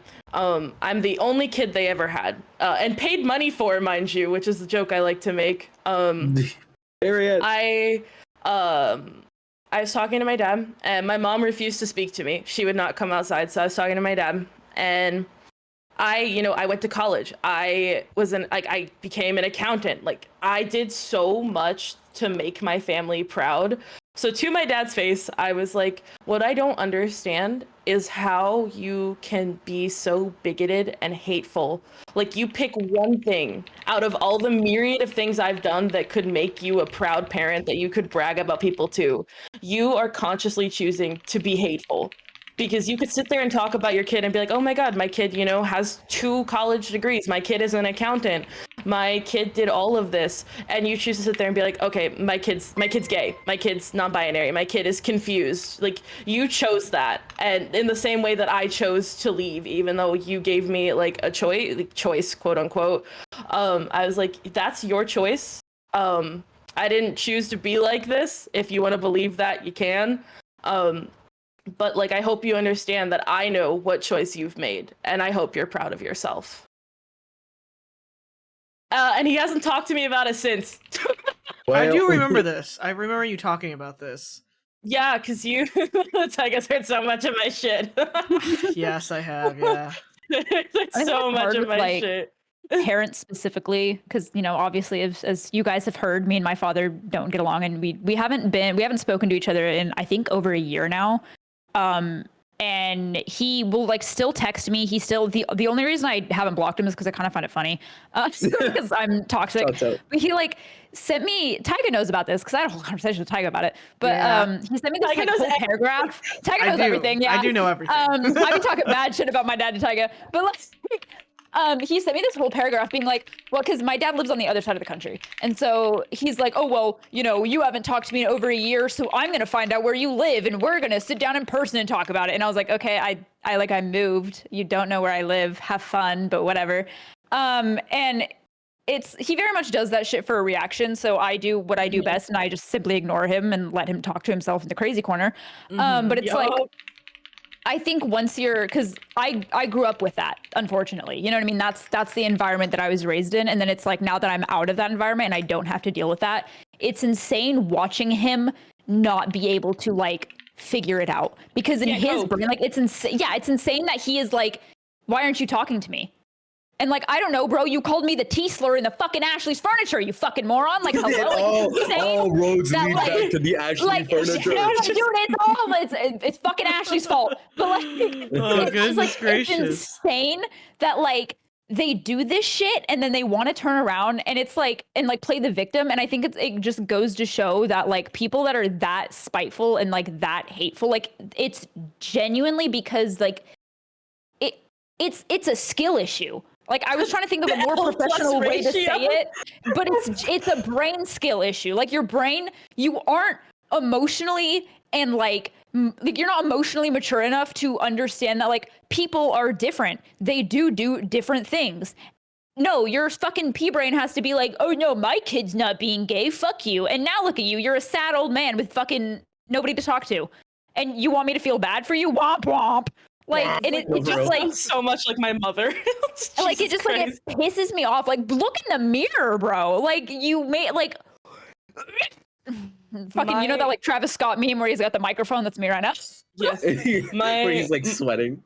My mom does the same thing. She's a second generation immigrant. And Tyga's heard all about my mother.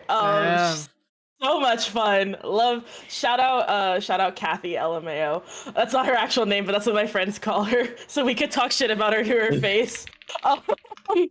But my mom, when I left, I don't think they were expecting me when they were like change or leave for me to be like, okay, bye. Like, sayonara, I'm out.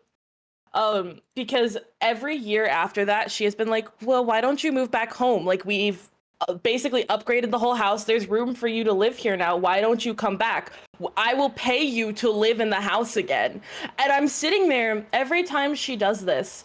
And I'm like, is this the same woman who printed out a 30-page article on how, because it was at the time where I was aligning more like with being trans, like being masculine before I figured I was non-binary. I was like, is this the same one who printed out an entire document called The Trans Cult and left it on my bed so when I came home from classes I would see it, and apparently started a discussion because now she's like, I want you home, I miss you, like I miss my little girl. And I'm like, if I come home, like, you're not getting that back. I'm not the same person that I used to be. And it's interesting to watch her, for lack of a better term, as mean as it sounds, it's interesting to watch her scrabble.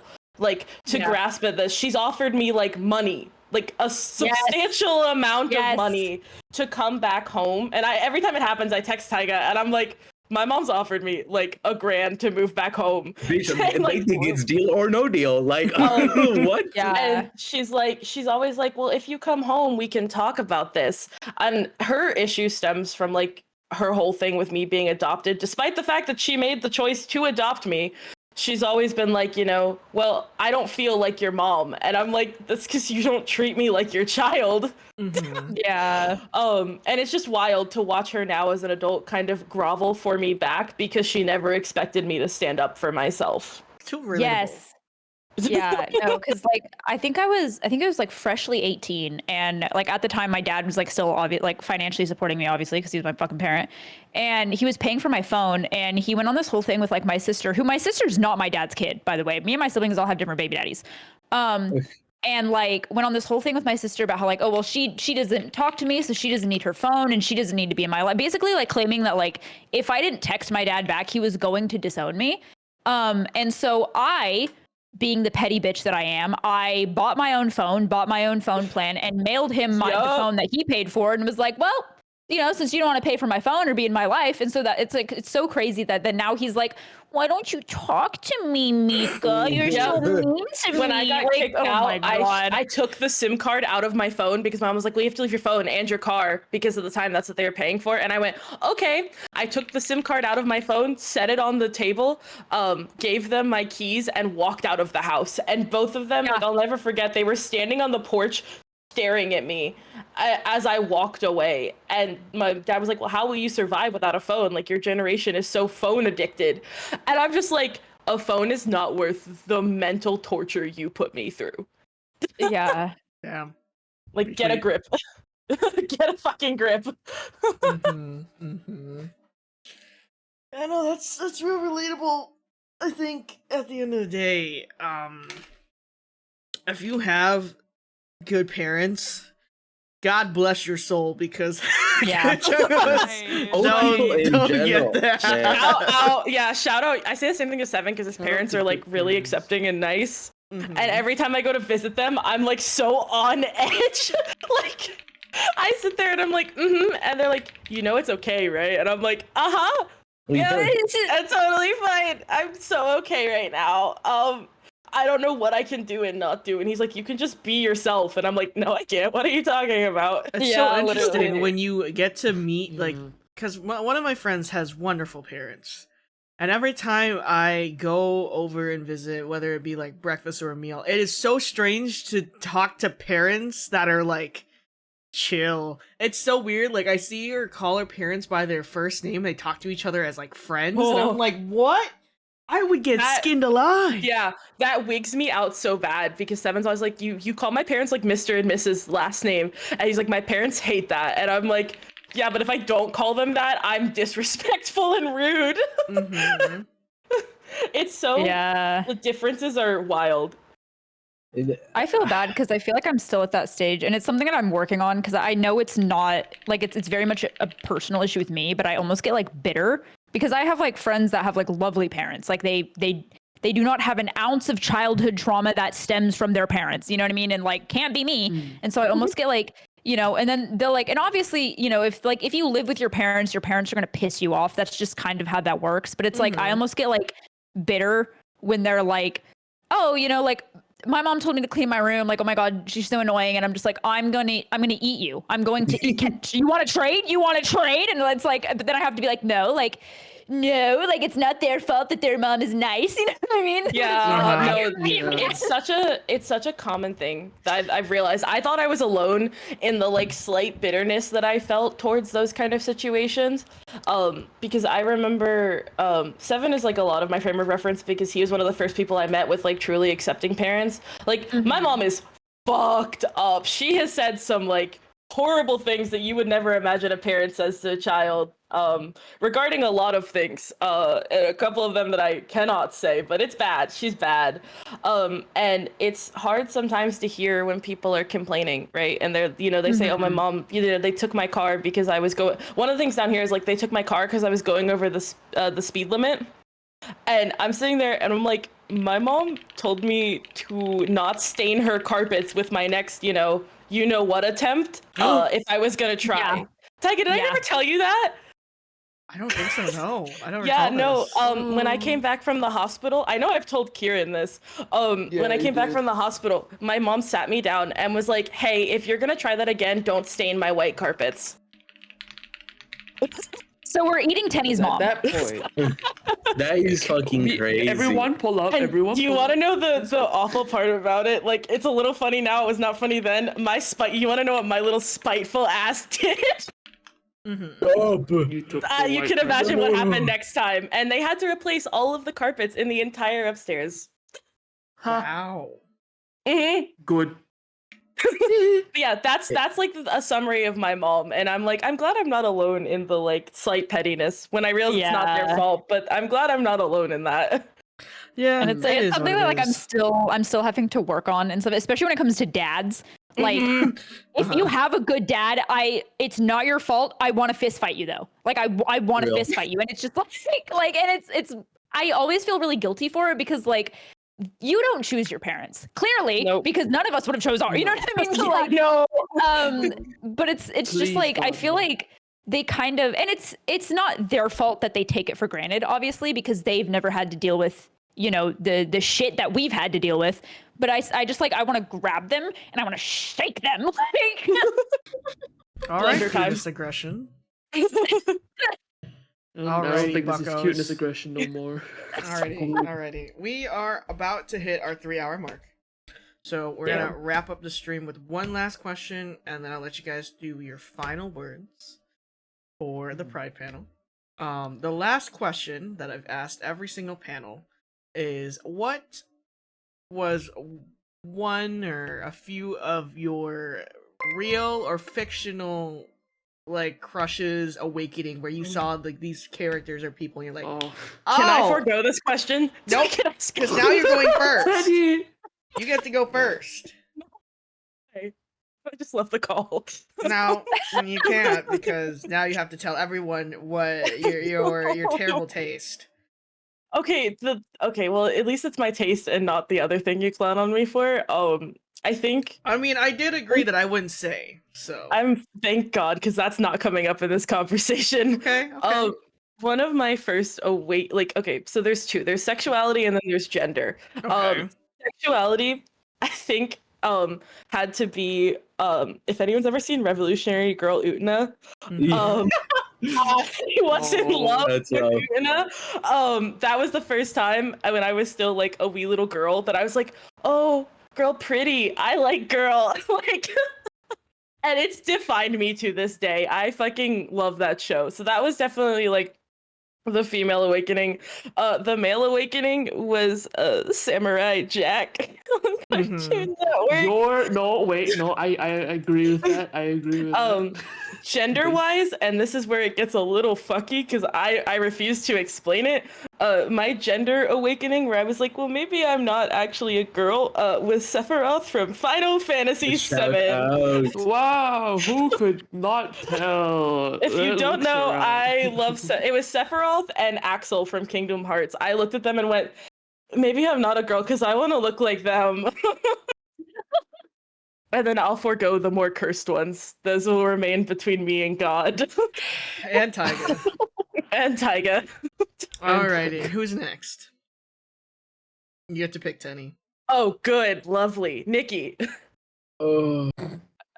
Sad. Okay. I had to pick someone who may be worse than me. Wow. This is going to be devious. Okay, for women, my first ever crush on a woman was I don't know if you guys ever played Skyrim, but there's a girl who's a goddess of the Thieves Guild, and her outfit is literally like a line that goes over her titties, and that's it.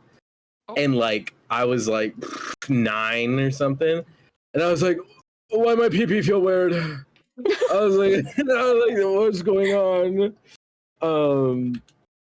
Hold on, I have to send a picture of her now because it's so bad. It's like actually devious because it's like Skyrim did not have good graphics. Mm-hmm. So I was gooning to this. I'm not even gonna lie, homie. You said Skyrim. Okay. My immediate head went to Skylanders, and I Very don't know why. Not Skylanders. I'm like, ain't no way he's about to choose a Skylander. Skylander. Oh yeah, if it was a Skylander, I would be very concerned. Damn.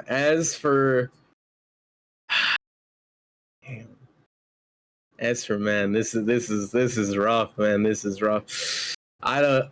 Oh, I wanted to give back shots to Zuko. Oh, valid. But valid, also, this is so devious that for some reason Gray from Fairy Tale had me going. No, he's I was so like, fine. Damn. Oh, I do not know why. They slow for me. also like. Nikki, do you like it when people are mean to you? I do. I love it. does. Well, and that's trauma, babes. Like I'm really looking for someone to punch me in the face. No, because repeatedly. I just had to ask. God damn it, you guys. Oh my god. Wait. Oh, hold on.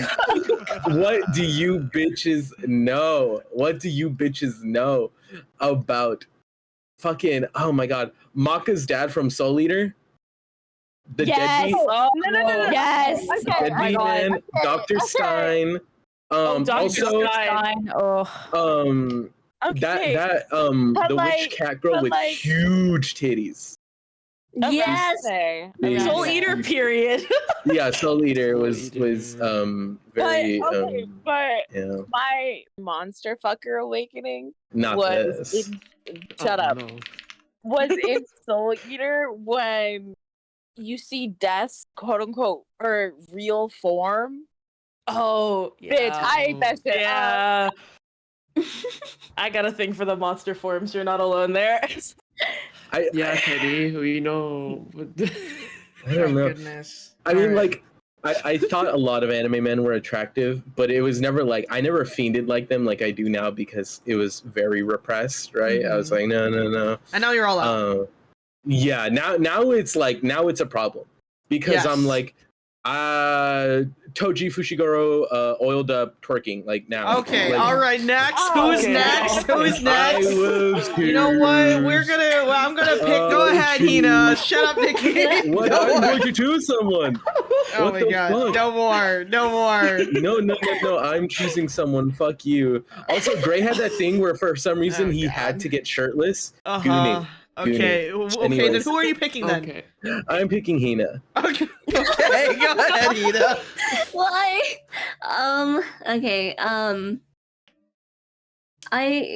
I also really liked that cat girl from Soul Eater. A Where? lot of people and did. I also really liked Urza. Okay. From Fairy Oh, Tail. redheads. She was nice. I mean, we could just say the boobs. I mean, Yes. yeah. I'm gonna just say what we're all thinking. And then I really liked Sango from Inuyasha. I don't know why. but I Oh, really liked yes. her a lot. Yeah. Yes. Yeah. And I forgot her name, but that girl from Noragami, she's like The blonde one? The blonde one Yeah. with the, Yeah. with the cop-looking outfit. With oh my the god. boobs. Oh, Bishamonten? Yes. Also with the boobs. Yeah, Bishamonten. Yeah, Bishop Mountain. Yeah. Understandable. Yeah, she's hot. Understandable. She's hot Boobs. as fuck, actually. Oops. What a babe. What a babe. Her and Celty from Durarara. Both. Oh, Yes. Celty. Yeah. Please, why was I about yes. to say that? Wait. Bro, you want the answer? I just want to add something, and you bitches are really about to kill me, Okay. and I really do be Oh, apologizing in advance. Okay. For some reason, Yuki from Future Diary. What? Yuki Oh, from when I was Yume younger- Nikki? What? No, Future. Yeah, Mirai Nikki. Yuki, like, because he was such like a little pussy bitch boy, and he was so pathetic. And I'm like, oh, I don't know. I don't know. I thought he was really cute. Also, the terrorist girl, so fine. Nikki, you should watch Kakaguri if you haven't. Oh, Yeah, oh Nikki, my did you god, watch- are you Nikki, did kidding me? watch Kakegurui? Every single character, that one character that's the non-binary T, they ate. That character. for Oh, yeah. Pathetic Like, this man. is the Dude. wrong group to ask about fictional crushes. No, This for is real. the All right, worst all group right, to ask. all right. Okay, This is gonna go on who's next, forever. Hina? I know. Who's gone already? Who hasn't gone The yet? ones that are left are Aspera, Miles, Mika, and Kieran, I believe. Okay, then Aspera. Okay, so some of you bitches, Nikki, have already said some of the things that I would have said. Mine would okay. Someone's gonna catch me on this. The first anime I ever watched was Naruto. So when I started watching Shippuden, oh my god, any woman with like big tits, I had no idea if I wanted them or wanted to be them.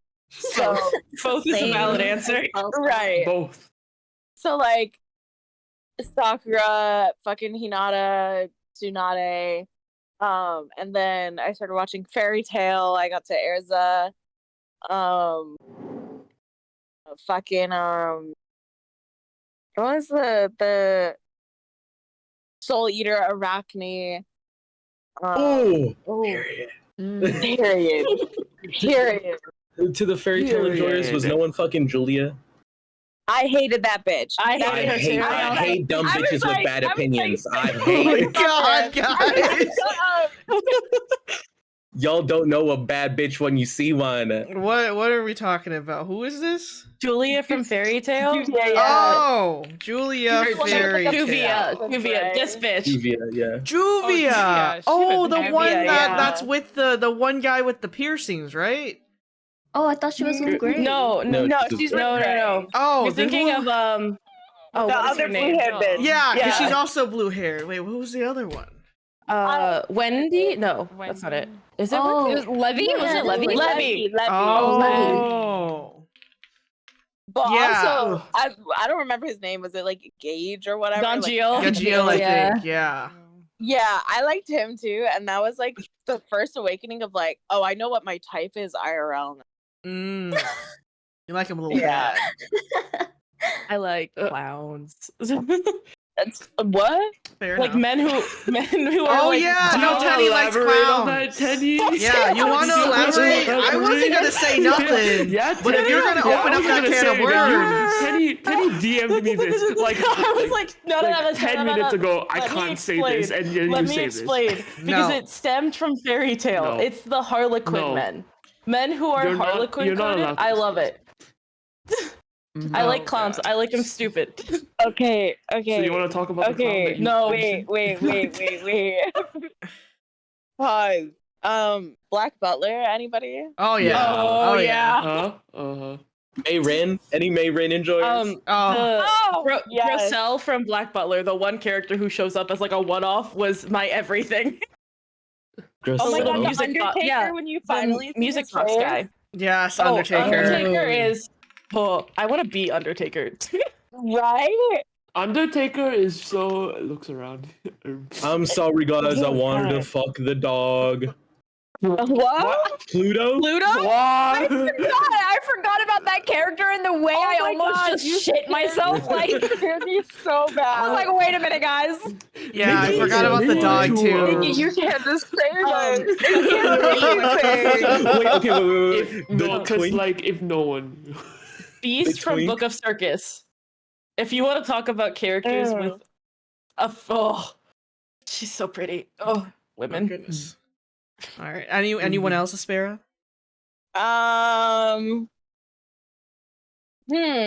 Strokes my imaginary beard. Not off the top of my head, because like I didn't have access to cable until I was like 10. Uh-huh. So I didn't really like grow up watching like a lot of like the cartoons that a lot of other people did. Mhm. I did see Shigo and I was like, oh, Oh. okay.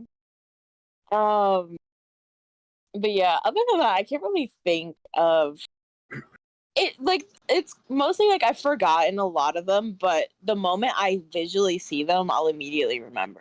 Mhm. So yeah, off the top of my head, I got nothing else. All right. No worries. No worries. All right. Then who's next? Then we have Miles, Kieran, and Mika. Let's hear Miles. All right. Oh, all right. Let me put my crochet down. So all right. So the character, or like it was mostly a game. Obviously, Lara Croft growing up was like, she was like I just wanted to be her so bad. But I feel like my actual like true awakening was when I played Final Fantasy X-2, and I saw when I saw Unariku and Pain, I was like, Pain. I want to be all of them. Final I want to be Fantasy. every single one of them. Like I was just like, oh my god, like I want to be you. You guys are so cool. Very cunty. Yeah, I love Pain's them. outfit And was super cunty. It is so cunty. Pain gets not enough recognition that she deserves.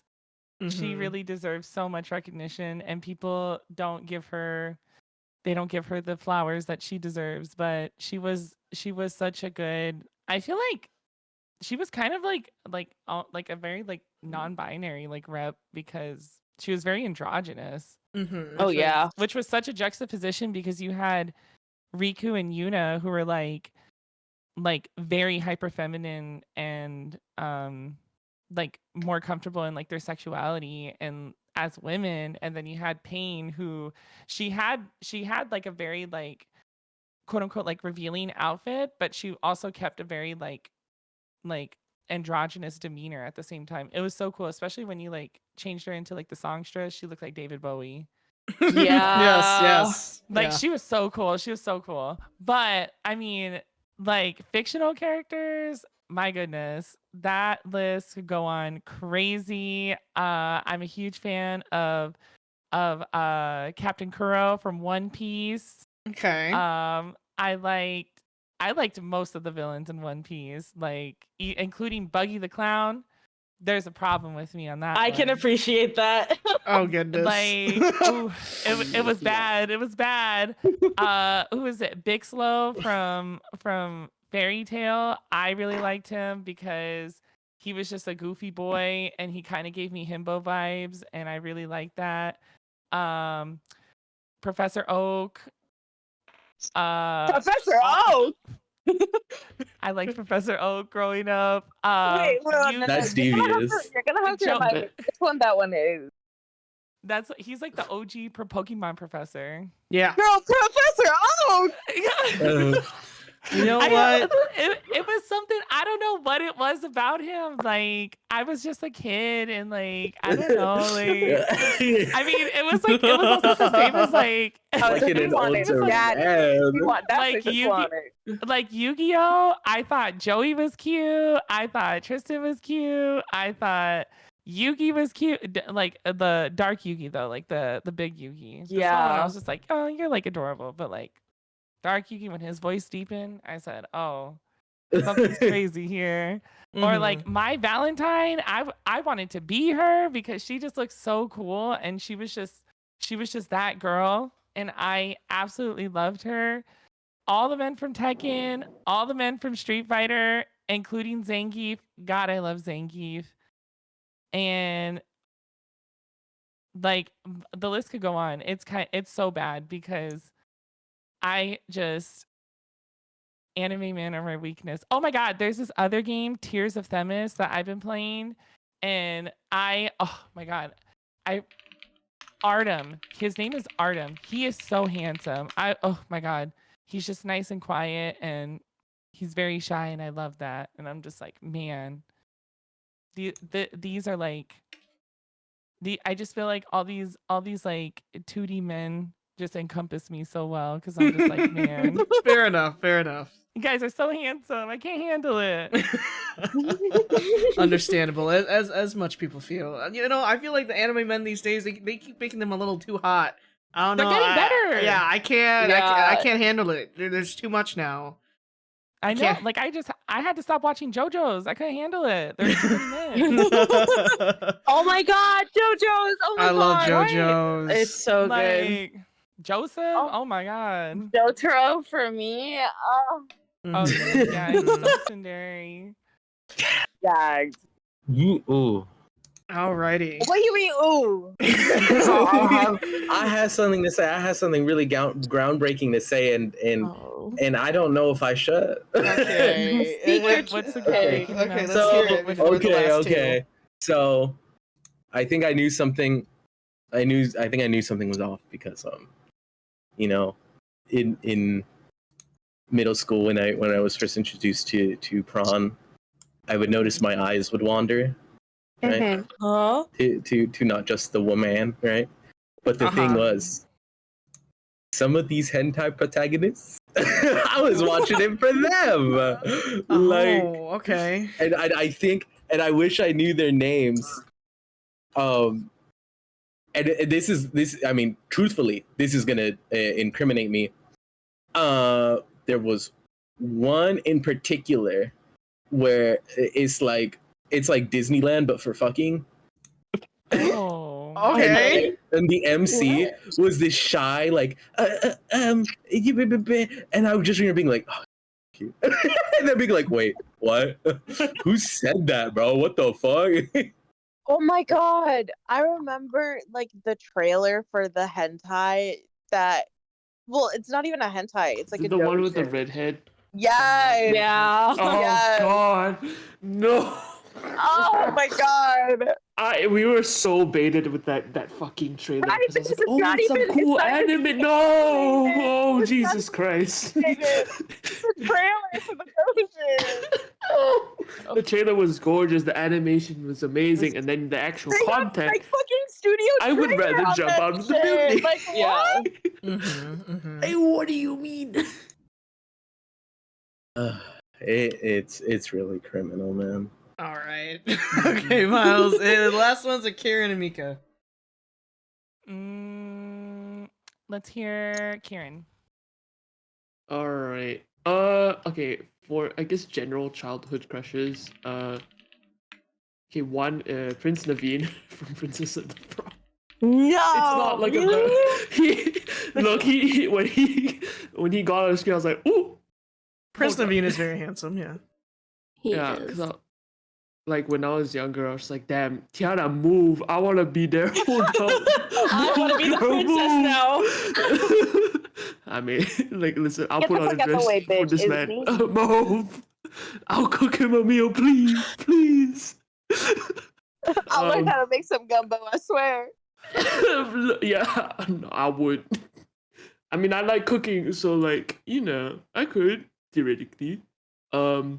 Another one, I guess, like going along with like the Disney movies and stuff, is Shang from Mulan. I fucking love Mulan. Oh, that's a good He one. was fruity. He was disappointed when Mulan was. He was so, I know he that. was I so know fruity. that. He was so disappointed. That was a bi awakening if I ever saw one. No, for real.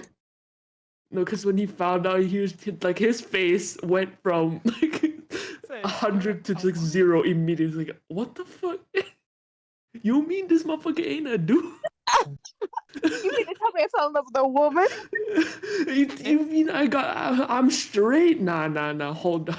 It's crazy because they encompassed it so well in Kingdom Hearts 2. When I replayed Yes. that world, the disappointment was still there, and I was like, "Oh my god!"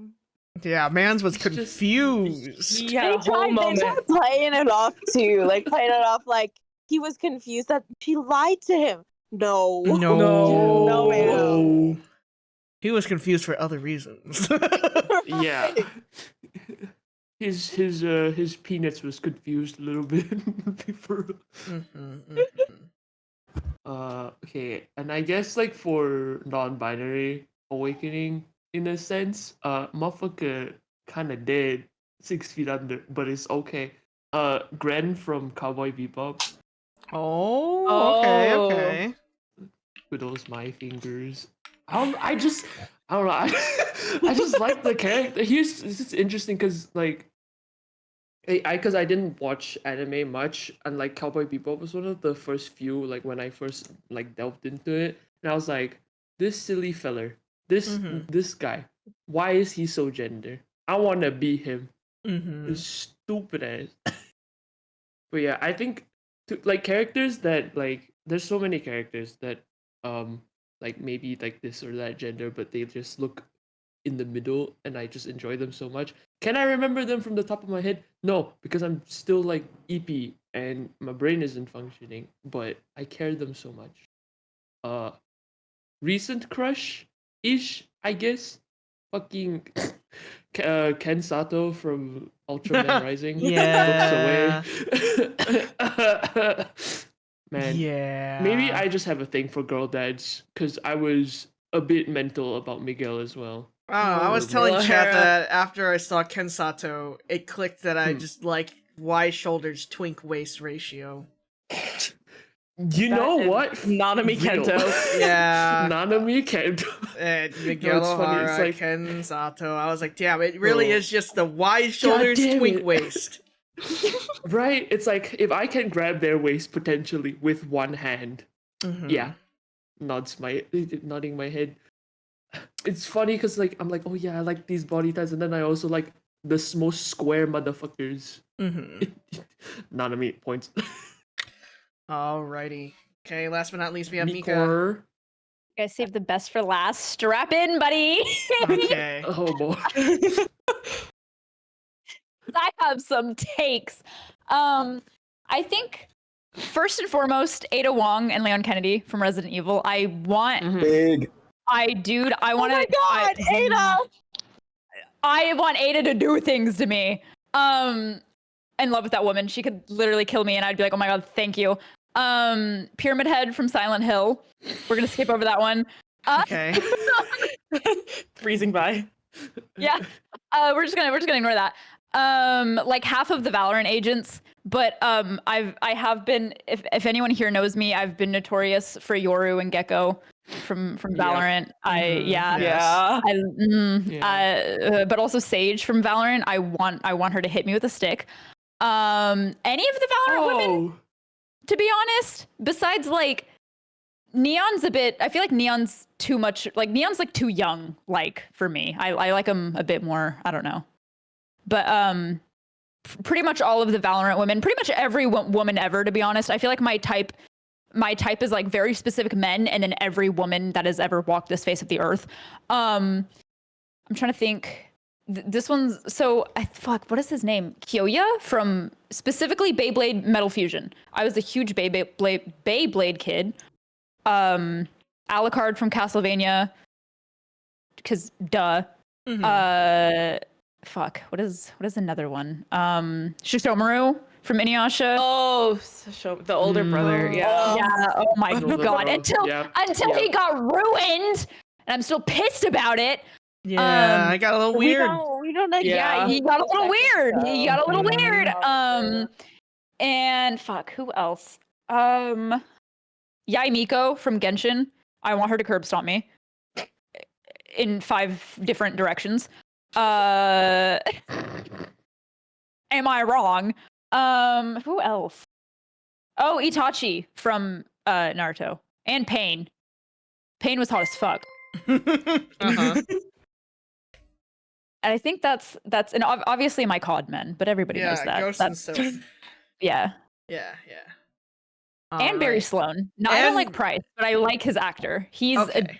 like DILF. I don't know much of the COD characters except the ones that you've showed me, which is just Ghost and Sylph. I Do you only want know the some ones Barry that I've Sloan? seen I from can Oh, make it Barry Sloan. and Koenig? Is that how Oh, you say it?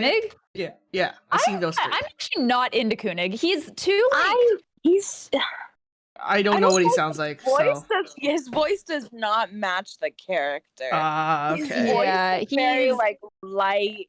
I like him because he's a soft-spoken. big boy, and I'm sure you guys could tell I like him big, but he's not as like, I like him a little goofier. I don't know. He's too like, Serious?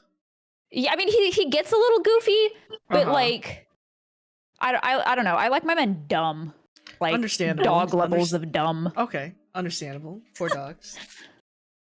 Yeah, It's where giving is- I'm trying to find Moto you. I need a man that'll play fetch. Okay, like if I Okay, throw something, you better be on forward, fucking sprinting, Alright, buddy. and barking like a dog. Okay. Am I wrong alright. for that?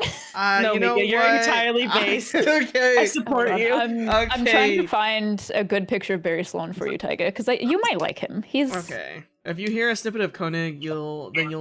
Okay, I'll see later. She'll probably send it to me later. All right. Thank you so much for sharing your interesting tastes.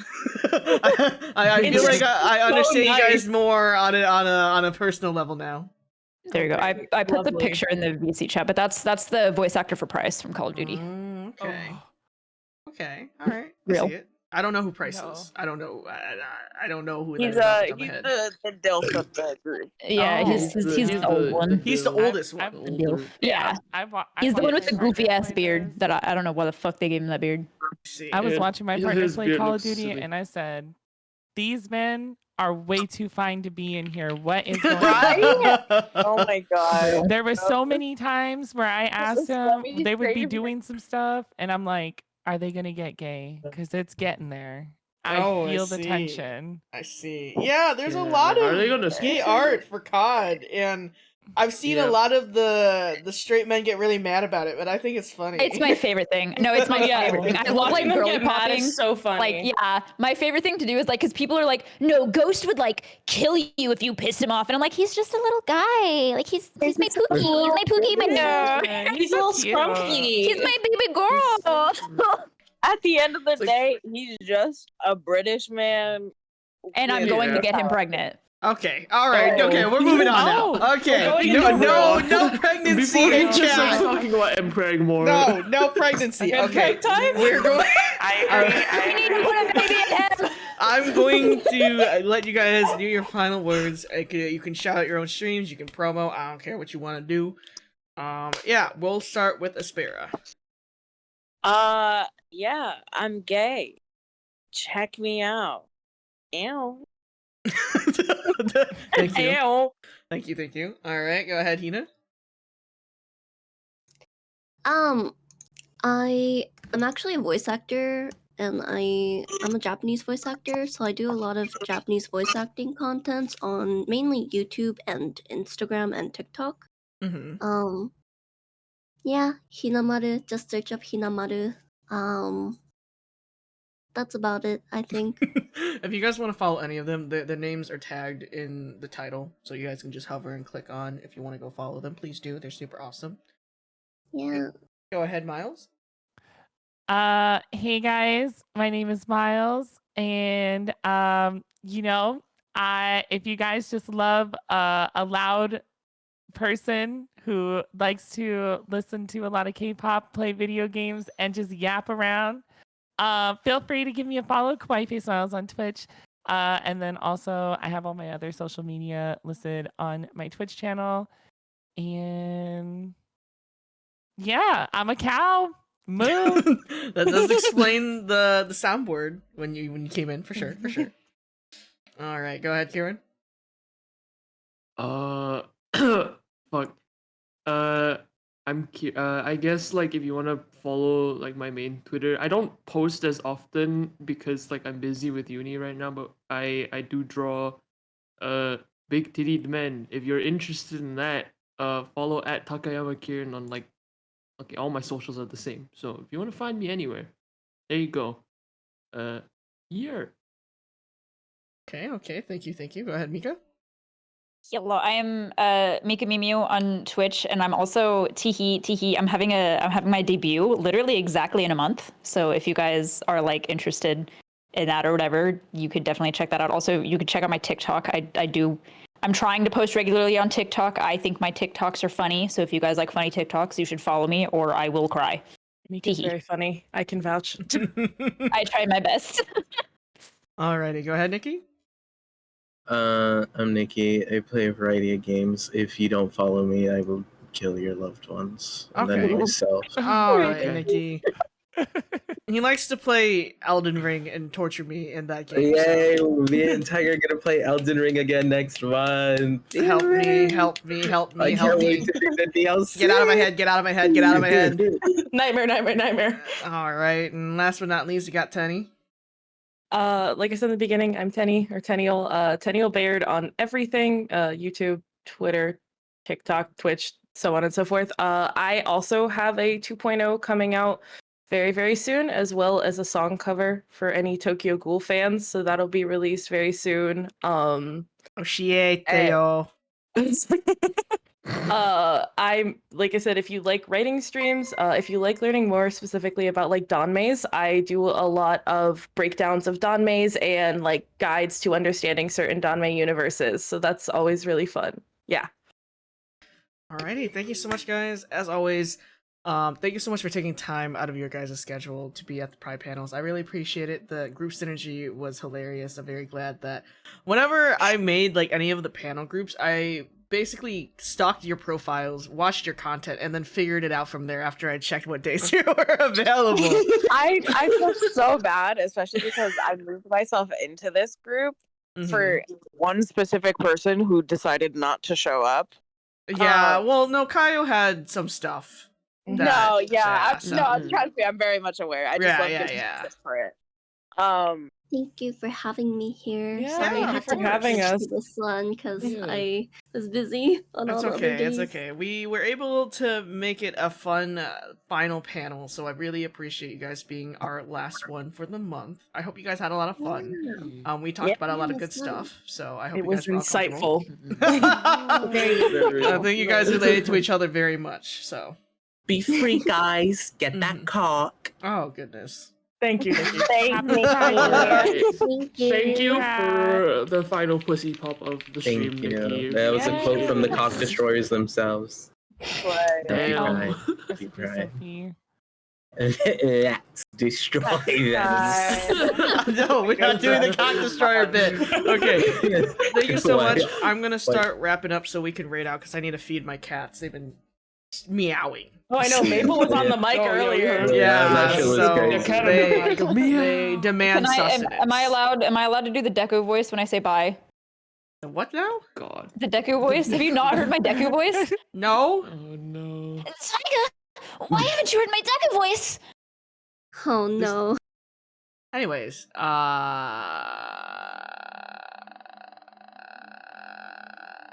You really just.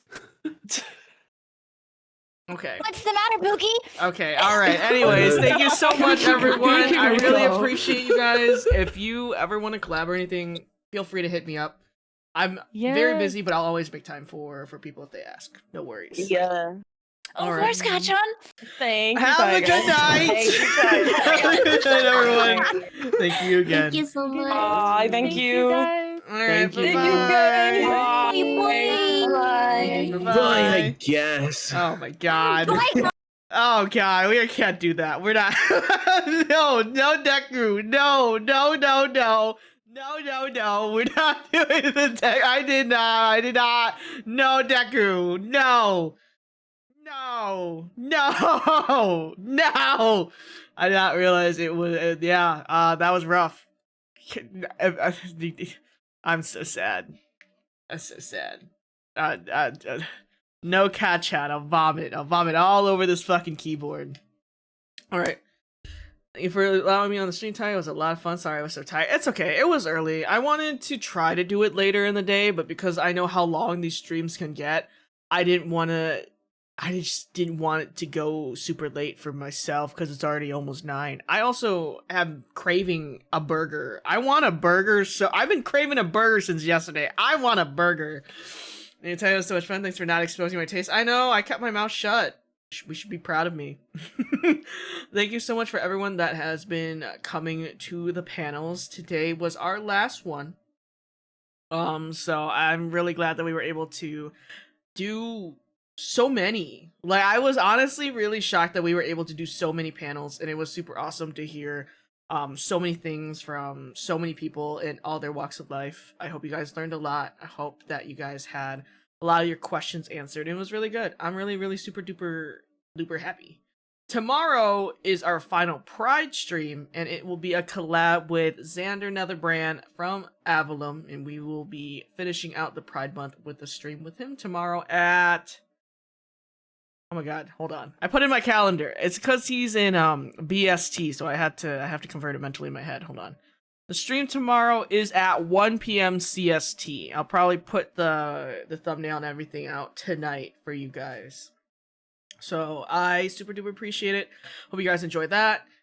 This upcoming weekend is Dawn Trail weekend for Final Fantasy.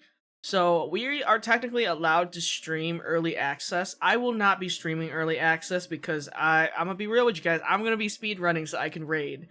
But I will do a stream for Final Fantasy probably after it actually launches, and probably try to do the 6 hours. So whoever doesn't have the Choco Picker mount, you got the 6 hours that time, and then you can what do you call it? Try to get that mount then. Other than that, we also have to play SMT5. I think I have so much shit I gotta do, actually. So, power through with me. I hope we have a wonderful July. July is gonna be a huge bang because that's gonna be our last month with this model. So, hope you guys enjoy. And as always, I appreciate you guys taking time out of your day to spend it with me. I really do. I know these streams are long. It's been the same thing for the past few days, but I've been really happy that I've been able to have the opportunity to talk to so many people about stuff like this. Alright, so we're gonna raid out to Harmony. Harmony is doing his collab with Kite right now and doing a charity stream. So if the mods can make a raid message, I'd really appreciate it. Yeah, I'm gonna get a burger. I don't know where I'm gonna get a burger though, but I really, really want a burger.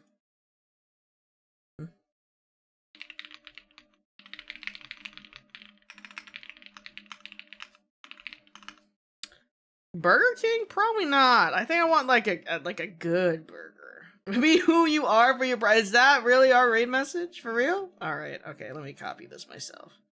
Oh my god. Oh my god. Can I copy this? Okay. Alright, come on, Taiga. This can't be that hard. Oh my god. Never mind. I think I suck. Okay. Alright, now I've copied it. And you can hear the keyboard. Alright, I love you guys so much. Thank you as always. I'll see you guys tomorrow. Bye-bye. Bye-bye. Bye-bye.